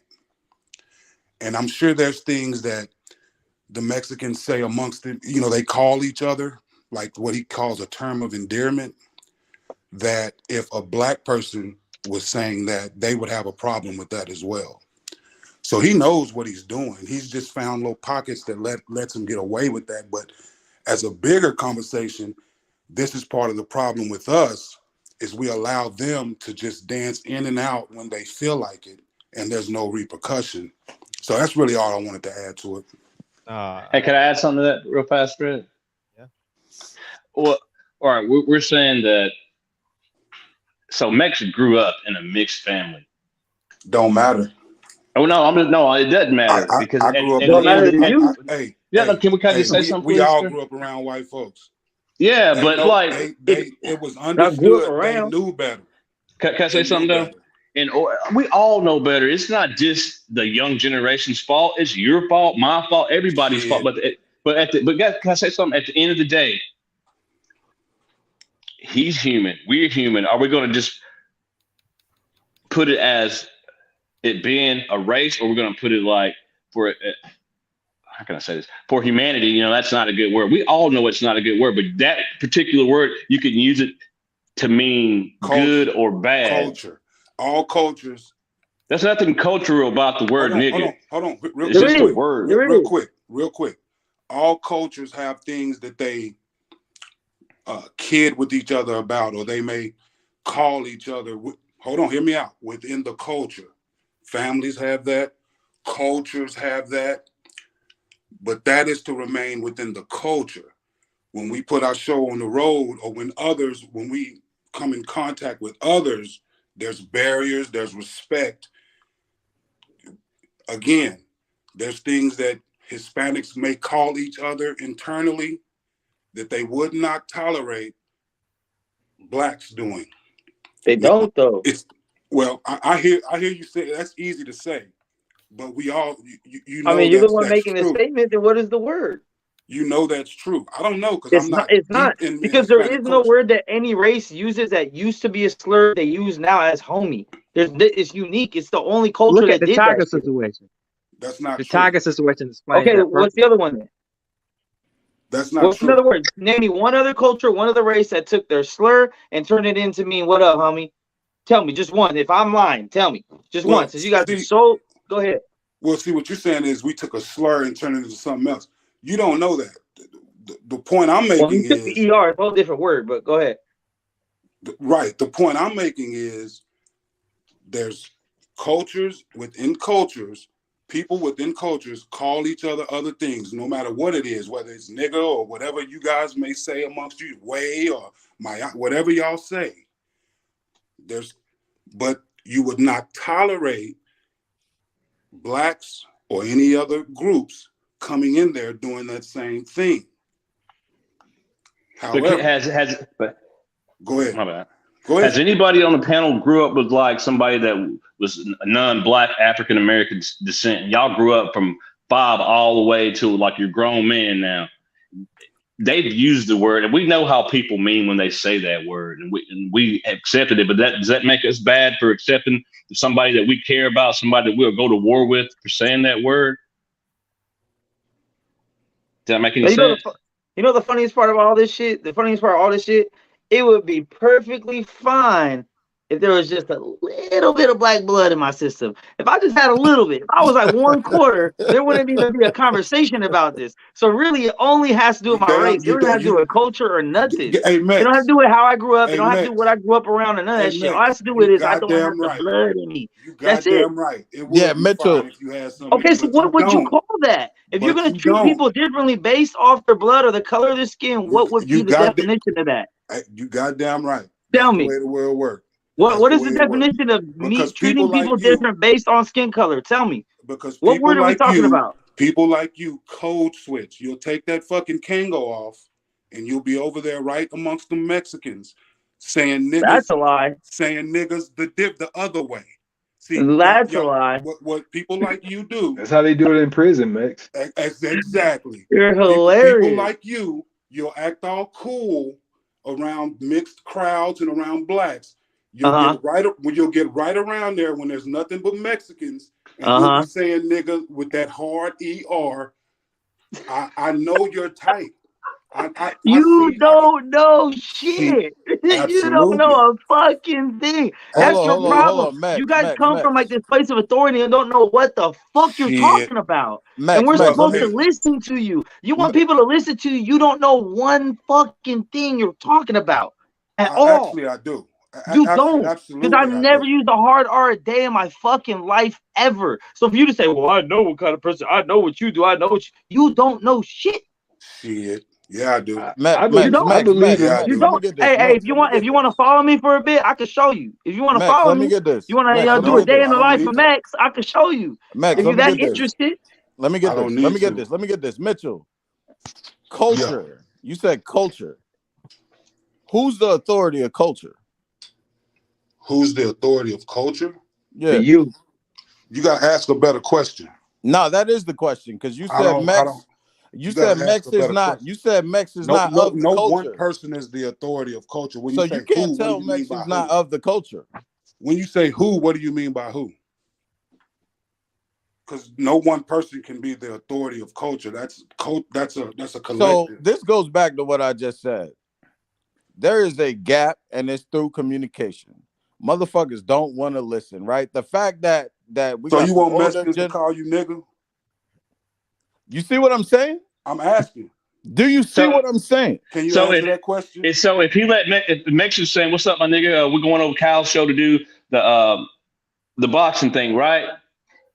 He knows Mex. He's cool with Mex. It's not going to harm him because he's not thinking in that negative way. Like, oh man, Mex said, "Nigga, I have to fucking say something to him about that." Man, us younger. I mean, I ain't gonna say younger, but us guys, like, it don't bother us if we're still getting along. I mean, you know what I mean? Does that make any sense? You getting along on whose terms? It doesn't. It doesn't. On my make fucking terms. What are you talking about? And once again, if any individual got a problem with it, tell me, and I'll make sure I don't address you like that. It's simple. Because hey, I'm trying to you learn. don't control language. They'll I'm trying defend to this learn. guy, but that I'm won't trying to learn from you defend another guys, black man Michael like Fuller and D. Mitchell. That's I'm trying to crazy. learn from you guys. Black but- men to defend anybody. They scared to tell you because they want you to like them. See, when Why we would was they be coming up, scared? I It's might like, like you, nobody likes me, bro. Nobody Hold up, likes listen, me. hear me Like, out. what you mean? Hey, hear me out. See, when we was coming up, I might like you, but there's certain boundaries you can't cross. And if you get to holler nigga, I'm gonna tell you, say, chill with that shit. We still cool though. We people and all, but chill with that shit. That's off. I got cousins. And then I got I will cousins like respect that it. though. If that's how you feel, I will respect that to you around it's certain you. limits. It's certain limits and boundaries that you should have within your culture. The same as Hispanics, same as Jews. So, but what if you got what if you got the no mix on a cool level? No, hear me out. Hear me out. You hear me out. You might learn something. But what's happened is y'all listen to this rap music that we came up with that you know y'all, and then you start to think that you can do the same things. Just enjoy it, but then keep there's still a boundary there. You see, that's the point I'm making. There's a boundary there, and just because a few of these guys they don't like that shit either. They don't like you No calling one them thinks nigga, about but it they like let that. you make it. Now, they got their own reasons why. Hey, But Fred, drop the link. It ain't Drop the link, because they Fred. don't mind. I But guarantee I live in California. People out here are mixed. We're not Yo, I segregated. know We y'all don't play that shit, bro. He already told y'all that though. It is what it he is. already said he also only gonna said use there's it some around certain places, crowds. and there's You know what I'm some saying? places you But he can got say Bro, that. the Mexicans, the Indians, the Middle Easterns, they all say nigga out here. Everybody do. Whites, blacks, everybody do. It's not but foreign. that's the whole thing. I mean, you in your area, everybody uses That's the what I'm word. saying. You know, Now, like if I it's grew up just my whole a life in the greeting. South, in That's just what Alabama, it's gonna Arkansas, be. in the background, I might think totally different about the world, like you guys do. But that's why I said I cannot understand you guys. I didn't live in your generation. I didn't live in your demographic. The same way you can't understand me. But instead of just admitting, you know what? You're right, bro. I can't understand. You want to force me to think the way you think. I don't care how you guys It think. sounded like you said I Arkansas. don't care. I understand you. I do. You say something Drop like the Arkansas? link, Fred. I know exactly who you about are. to get what out of type here as you soon are. as I understand. You don't. Okay. You just All right. proved you did. Frank can get in. Hang in there, Mike. The black man, we don't stay on code, man. That's the reason why. Bro, Y'all don't That's got what no happened code. to You us. kill Man. each other every day. There ain't no We damn don't stay on code. You know code. what? At You the end hear of the him? day. What See, about hold what up. about Let what me about get what my about mind. humanity doesn't stay on code? Why Did would y'all hear what he You just said? can't let nobody say the N word, bro. Look. Every chance he get, it seeps out. The black man Am said, I "Hey, lying? black man." He said, No, "We don't have that's we trying to something stay on that code." Am I He lying? took that opportunity. Y'all ain't got no code. You kill each other. You see, that's some of that empathy that Michael looking for. that's But he his. telling the I don't. truth. I don't want no empathy from him because I understand his But that's the mindset. truth. But what I'm I'm not telling lying. you is, this But is that's a And classic. that's Fred you got being mad at Joe sensitive We to ain't Rogan what supposed to him talk for saying about saying the the that. N truth. word. We ain't supposed to talk Guy, about that. All right, this D. guy You got is mad a at Joe code Rogan for saying switcher. the N word. Hey, But D. you, Mitchell, we gonna start So with you you. should be mad at Max. 1 second. 1 second. Nah. Will you let me talk? Hey, D. Mitchell, we're gonna start with you with your closing remark, and we bringing this topic back tomorrow because we've got some 17-year-olds out there listening. So make sure y'all come back tomorrow. I'm be at work tomorrow. Well, too bad, so sad. You gonna miss. I'm gonna take a 15-minute break. D. Mitchell, what's up? Okay, my closing remarks is for everyone listening today. This guy, this Mex guy, he's like a class, and he's really good. He's a classic code switcher. Classic. What he does is he plays the line, comes with the Kango. I grew up around, and I'm just, and that's why he's laughing because he knows it's true. The Kango. Oh my God. So what happens is you hear a black man, he say, "Hey, we not on code." He really just chopping it up. He couldn't wait to be like, y'all, of course you ain't on code. Y'all killing each other. While you Ain't have got no code.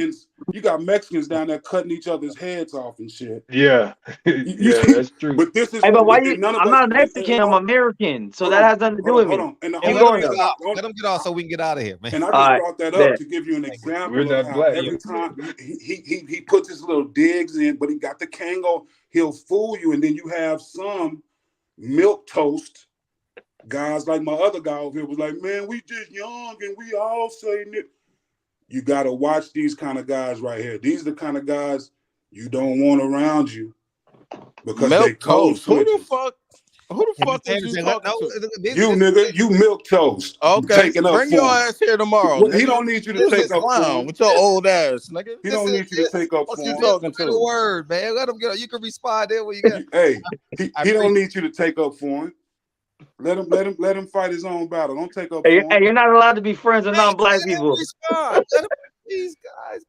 All right, appreciate you, man. Come back tomorrow, man. We need you. I'm in there. Thank you, dog. All right, we got Birdman. Go ahead, Birdman. What you got?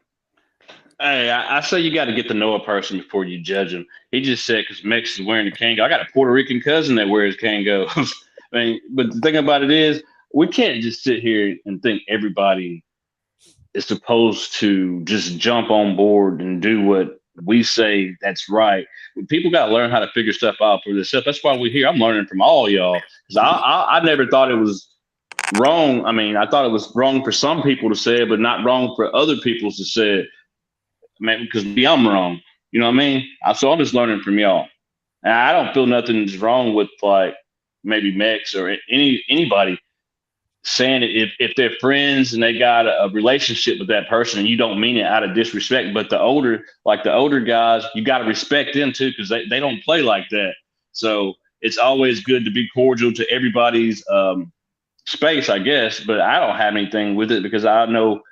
Like so far, I've known Mick for about a year since I've been on Kyle's show. I ain't never seen him go out of the way to just say, what's up, nigga, or anything like that. But at the same time, everybody that comes on this show or Kyle's show, most of the time, you know what? He's just like one of us. We ain't seeing no color. But maybe I can learn something from Mike Fuller, you know, to see why is there a reason why we shouldn't allow it. Because I've heard it from my granddaddy before he passed away.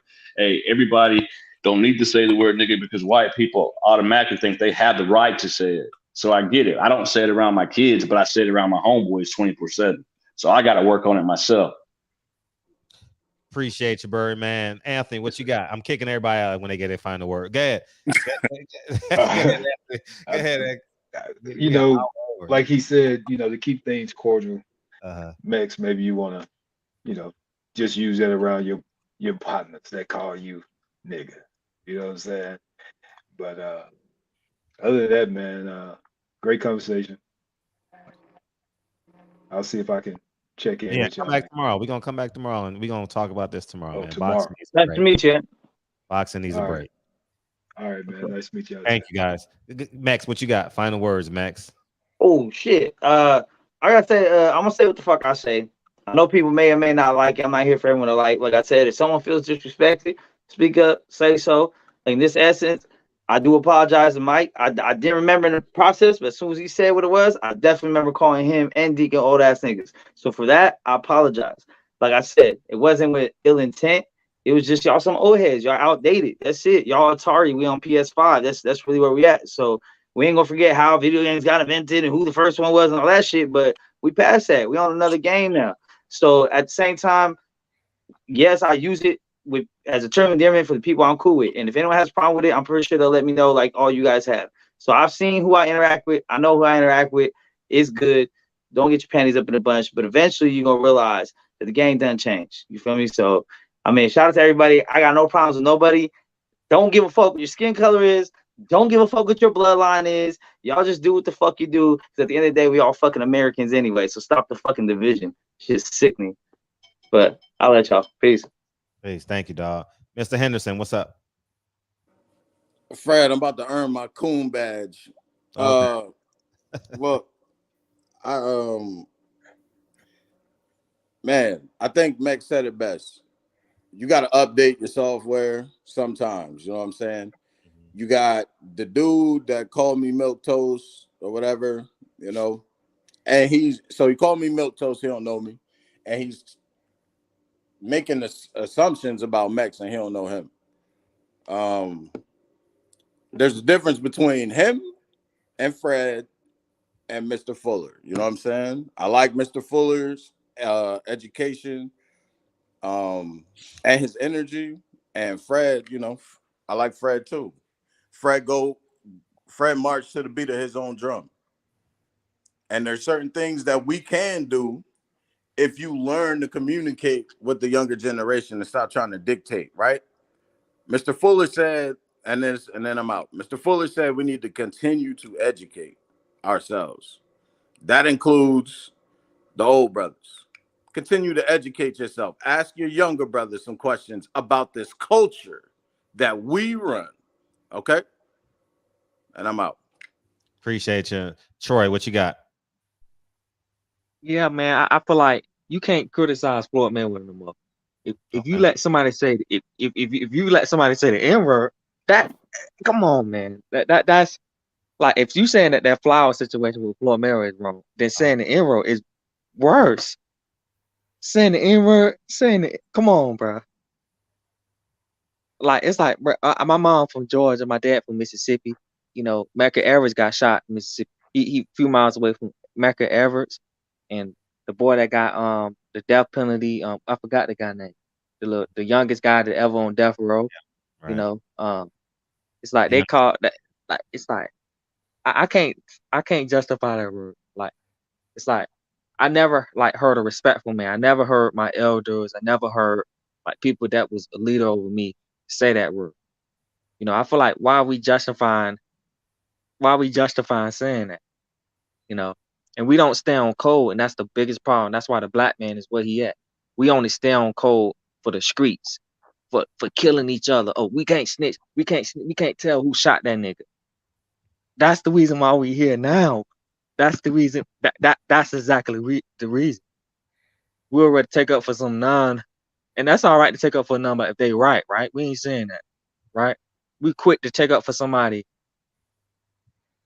That's crazy, man. I don't understand that. Al Haymon has been a good man. He might made a couple business mistakes, but that's all they blame. Oscar De La Hoya, the first name they say, oh, he ain't making the fight. It's Floyd Mayweather's fault. It's Spence's fault. It's Al Haymon's fault. We do that to each other. We put that narrative out there about black fighters, about Crawford, you know, about a lot of fighters right now. We do that to each other, and so now they gonna disrespect it. Or they gonna call, when they call it Shakur born, Haney born. The narrative is just gonna never end, man, because we put that out there ourselves, And that's all I got to say, man. I love y'all like that. Appreciate you, dog. Mr. Fuller, you get the final word, and we're going to come back and continue this conversation tomorrow. I think it's an important conversation. Yep. Yeah, go ahead, Mr. Fuller. Yeah, you're going to own me a piece of the franchise here in a minute, Fred. Yeah, sure. Obviously, yeah. I'm joking with you, man. I agree. Go ahead. I'm joking with you.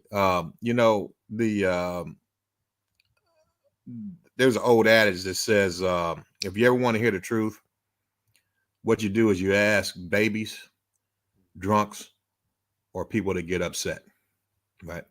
If you ever want to hear the truth, you ask children, drunkards, or people who get upset. And like the brother mentioned, one of the things that I saw when Max got kind of irritated is he said, well, you guys kill each other.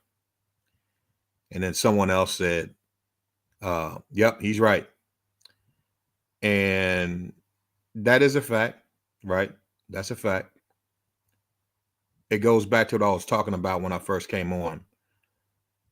It's not good enough to understand the effect. If you're going to really be able to solve problems, define your problem space, you have to ask the question why. It's not good enough to stop at the effect and say that's true, because effectively what I got from what Mex said when he said you guys kill each other is that you don't respect yourself, so why do I have to respect you? That's what I got from that. That's how that morphed in my mind. And so when it comes down to it, and he said that out of anger, so I know that's what really was in his heart. It was irritation. That's what came out. I.e., if you want to hear the truth, You talk to angry folks, babies, or drunkards. Okay. So that came out in a moment of frustration and anger. So I know he truly feels that way. For us to say that that's just a fact and we're going to go with that, that's a problem, because we're not going to that next level of thinking and understanding the natural law, the universal law of cause and effect. When you try to figure out the cause, you're asking the question of why. And that's what we have to, that's the next step. We have to go, yeah, this is happening, but why is it happening? Understand the problem space, because until you can do that, you can't fix the problem. You can't come up with a viable solution. So that's it. That's all I got. Everyone that talked today, man, great conversation. I appreciate everyone, even down to the brother that talked about how he views Mex's interpretation and what he may be doing. I think there's some truth to that. You know, it may not be 100% true, but there's some truth to that, to what he said about the way Mex is manipulating or navigating this environment. But everyone talked well. I don't have a problem with Mex either. I just want him to respect our people and stop saying insensitive things, because I respect his people. I got his, so like I said, I got someone that's Hispanic that works for me on a regular basis. In fact, he was out at my house today, and I respect him. I don't call him out of his name. You know, I don't refer to him as a, you know, I don't do that, because that's part of being a human being. You treat people the way they want to be treated. But everyone that talked, man, I really enjoyed the conversation. I learned a lot too. I understand the brother saying, hey, you need to learn about us young folks as well. And I appreciate that. And just thanks to everybody. Enjoyed myself, Fred. Oh, thank you for staying. I appreciate it. Take it easy, bro. Oh, all the time, man. Yeah, thank you guys. So we're gonna bring this back tomorrow. And for those of you that couldn't get, it was like 3 of y'all that couldn't get on, man. And I couldn't find a way to bring you in, so I apologize. And Deacon says, Deacon, you left, man, so you got to go. It's people in front of you, Deacon. It was so many people in front of you that we had that was in front of you. When you left, you go to the back of the line when you beam back in. So I'm just fair, and as it pertains to this, right? I don't know such thing as fairness, but whatever number you come in is wherever you beam at. And just to make you feel better, Mex had to wait like 20 to 25 minutes to get in, because I was trying to get them in and I couldn't get them in. So hopefully that makes you feel better. But we're going to bring this conversation back tomorrow. I didn't give my perspective on it. I had an experience at 25 or 26 years old. I went to a Kanye West concert, and it was Dre and I. We went to a Kanye West concert at Universal Studios or something like that. I remember it vividly. And Kanye West said, now this is the time for all the white people to say nigga. And it was in that moment, I swear, it was 70% white, 30% black, and whatever else, right? And it was in that moment where I was like, black people don't own this word anymore. And then you go through life, and when someone non-black says it to you in close quarters, you feel offended.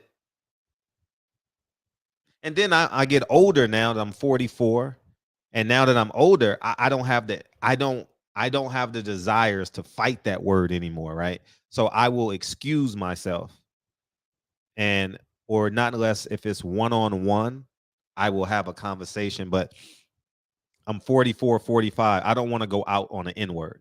That's my mindset, because if I'm talking to 5 22-year-olds, I'm assuming one has a gun, the other has a knife, and there's another one that don't give a fuck about life, right? So I choose to walk away and or stay quiet. So so when I go back to that Kanye West moment, I said, damn, we don't own this word anymore. And I also understand the disrespect that it carries too. But I'm cognizant of my environment when I choose to have dialogue about that conversation, because my background is New York, and in New York, black people don't check Puerto Ricans. They don't. It's just they get mad, but they don't check them. They may check them when they get mad at each other, but I grew up in New York, and I'm not giving this an excuse at all, but it's just the culture of New York, and Dominicans and Puerto Ricans say it as much as Black people. I'm not sure if you've ever seen Fat Joe have a conversation. It's like that, you know, but when I heard Kanye West say that, it took me to a space, and I was like, whoa, you know, because Dre has never said that word. I've known her since 1997. She's never said that word. And I understand why she's never said that word, because of the pain that it carries. And I understand that the pain that it carries. And so I'm real cognizant, because I'm an older man now, right? So I don't fight every nigga battle. I just can't. And when you're 44 with 2 kids, you understand your mortality. I understand my vitality, my mortality. I can't fight a 22-year-old. I don't want to argue with the 22-year-old. So I pick my battles, you know. I don't experience it much anymore as it pertains to the N-word. But if it's a one-on-one and I feel safe, because I'm not fighting over it no more. I'm not fighting over no N-word. My 20s are over. I fought on basketball courts before over the N-word and this and that. But at 44, I don't want to break a bone over the N-word. I really don't. And so I understand both sides, and it's like a fluid situation with me. You know, I understand the disrespect. I receive the disrespect. I understand it. But I'm not willing to die or fight for it. Like, I'm not the N-word. No, not the N-word, you know. I want to go out if I have to, protecting my family, you know. So that's where I'm at with the N-word. I do understand that, and what we got to understand too, when we talk on here, you're talking to the profile of the people that's listening. You know, so when you say, so when Michael Fuller says something, there's a profile of Michael Fuller that's actually watching the show that he's speaking to, and so on and so forth, whether you're Mr. Henderson or our new brother that just came in today, or whether you're Deacon, you know. So be cognizant of that. And that's why I want people to speak, and one of the reasons why I want people to speak in their authentic voice. You know, if I had a racist coming in here, I wouldn't cut him off. I'm being honest. I really wouldn't cut him off. And if he was from down south and his father was from the KKK, I would let him articulate his experience, you know. And because he's speaking to an audience, and it may get to a space where Michael Fuller can say, hey, maybe I should learn something from the young guys, you know, because that racist guy is just living in his bubble, you know. And I think this is the platform for it. It comes off as uncomfortable. It may come off as insensitive. I get it. I've been uncomfortable when people were talking. Sometimes a little bit. I'm not really uncomfortable when other people were talking, but there are some moments where I'll be like, damn, I wonder how other people are going to receive this, you know. But it's not stronger than free speech to me, you know. And I understand, just like we were talking boxing and Michael Fuller came in and changed the conversation. I didn't object to it. I wanted to talk boxing. I ain't gonna lie. I didn't want to talk about the N-word. I wanted to, but Michael Fuller brought it in, and that's where the show went. So free speech, and I think it's important that we have a platform that's non-politicized, like you got to act a certain way, or, you know. And but that's my take on it. The N-word itself, it carries a lot of pain, and I understand that. And but I'm not willing to die for it at 44 in 2022. I'm not willing to die for it. I keep a gun in my office just in case alarm goes off in my house. That's what I'm willing to die for. You get what I'm saying? I'm not fighting no 22 or 23-year-old man over the N-word. I'm going to break bone for that at this age, you know. And but I'm willing to have a conversation over the N-word. I am. I'm not willing to fight over it at 44. Too old, man. Too old. But to the people that value the N-word, it carries a lot of pain. It does. And hip hop and saying the N-word is the same thing as saying this white boy can come to the picnic. That's saying you can say the N-word. You get what I'm saying? So we're inviting them into the culture. Oh, he's black. Oh, he sounds like a nigga. He dance like a black person, so it's all intertwined, and I can remember. I remember my great friend, best friend, G-Dub, man. We always used to protect the N-word. You know what I mean? We didn't allow that shit to penetrate us. And I have friends like that, man. People Hernandez is back off on vacation, man. Back from vacation. I appreciate you. Thank you, Mr. Henderson. So yeah, I'm willing to have a great conversation over N-word. I'm not fighting over no N-word. Nah, I'm walking away. Nah, because that 22-year-old, he got a gun. And I know he has a gun on him. And I don't want to use mine over the N-word. Nah, I'm not doing it. And but if I was 25, yeah, I would fight over it for sure. Dre will tell you, Fred will fight in a heartbeat, but not at 44. We dying in these streets, man. We need men like you. We need men like me to stay in the house, and our extra time we got to build in our community, So I'll have big news for y'all next Wednesday as it pertains to this school. If I can get this school, I got my final meeting this Tuesday. I got this all interview process. They don't believe me, but hey, as they should. They should put me through the grinder. So I appreciate you, people Hernandez, coming back, man. What a show, man. Great show. I can't wait till tomorrow. I want to post it right now. I literally can't wait till tomorrow. And come in early, man. Come in early, because only 10 people can come in and talk at one time. Because I know it's a conversation that it's going to spark a lot of thought. So yeah.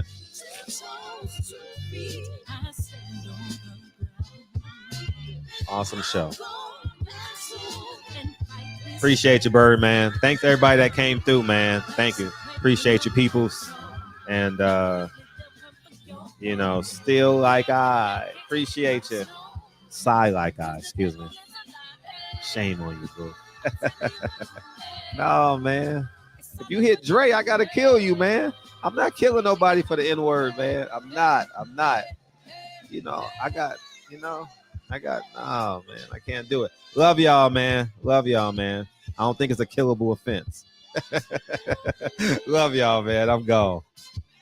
Oh, okay, I appreciate you.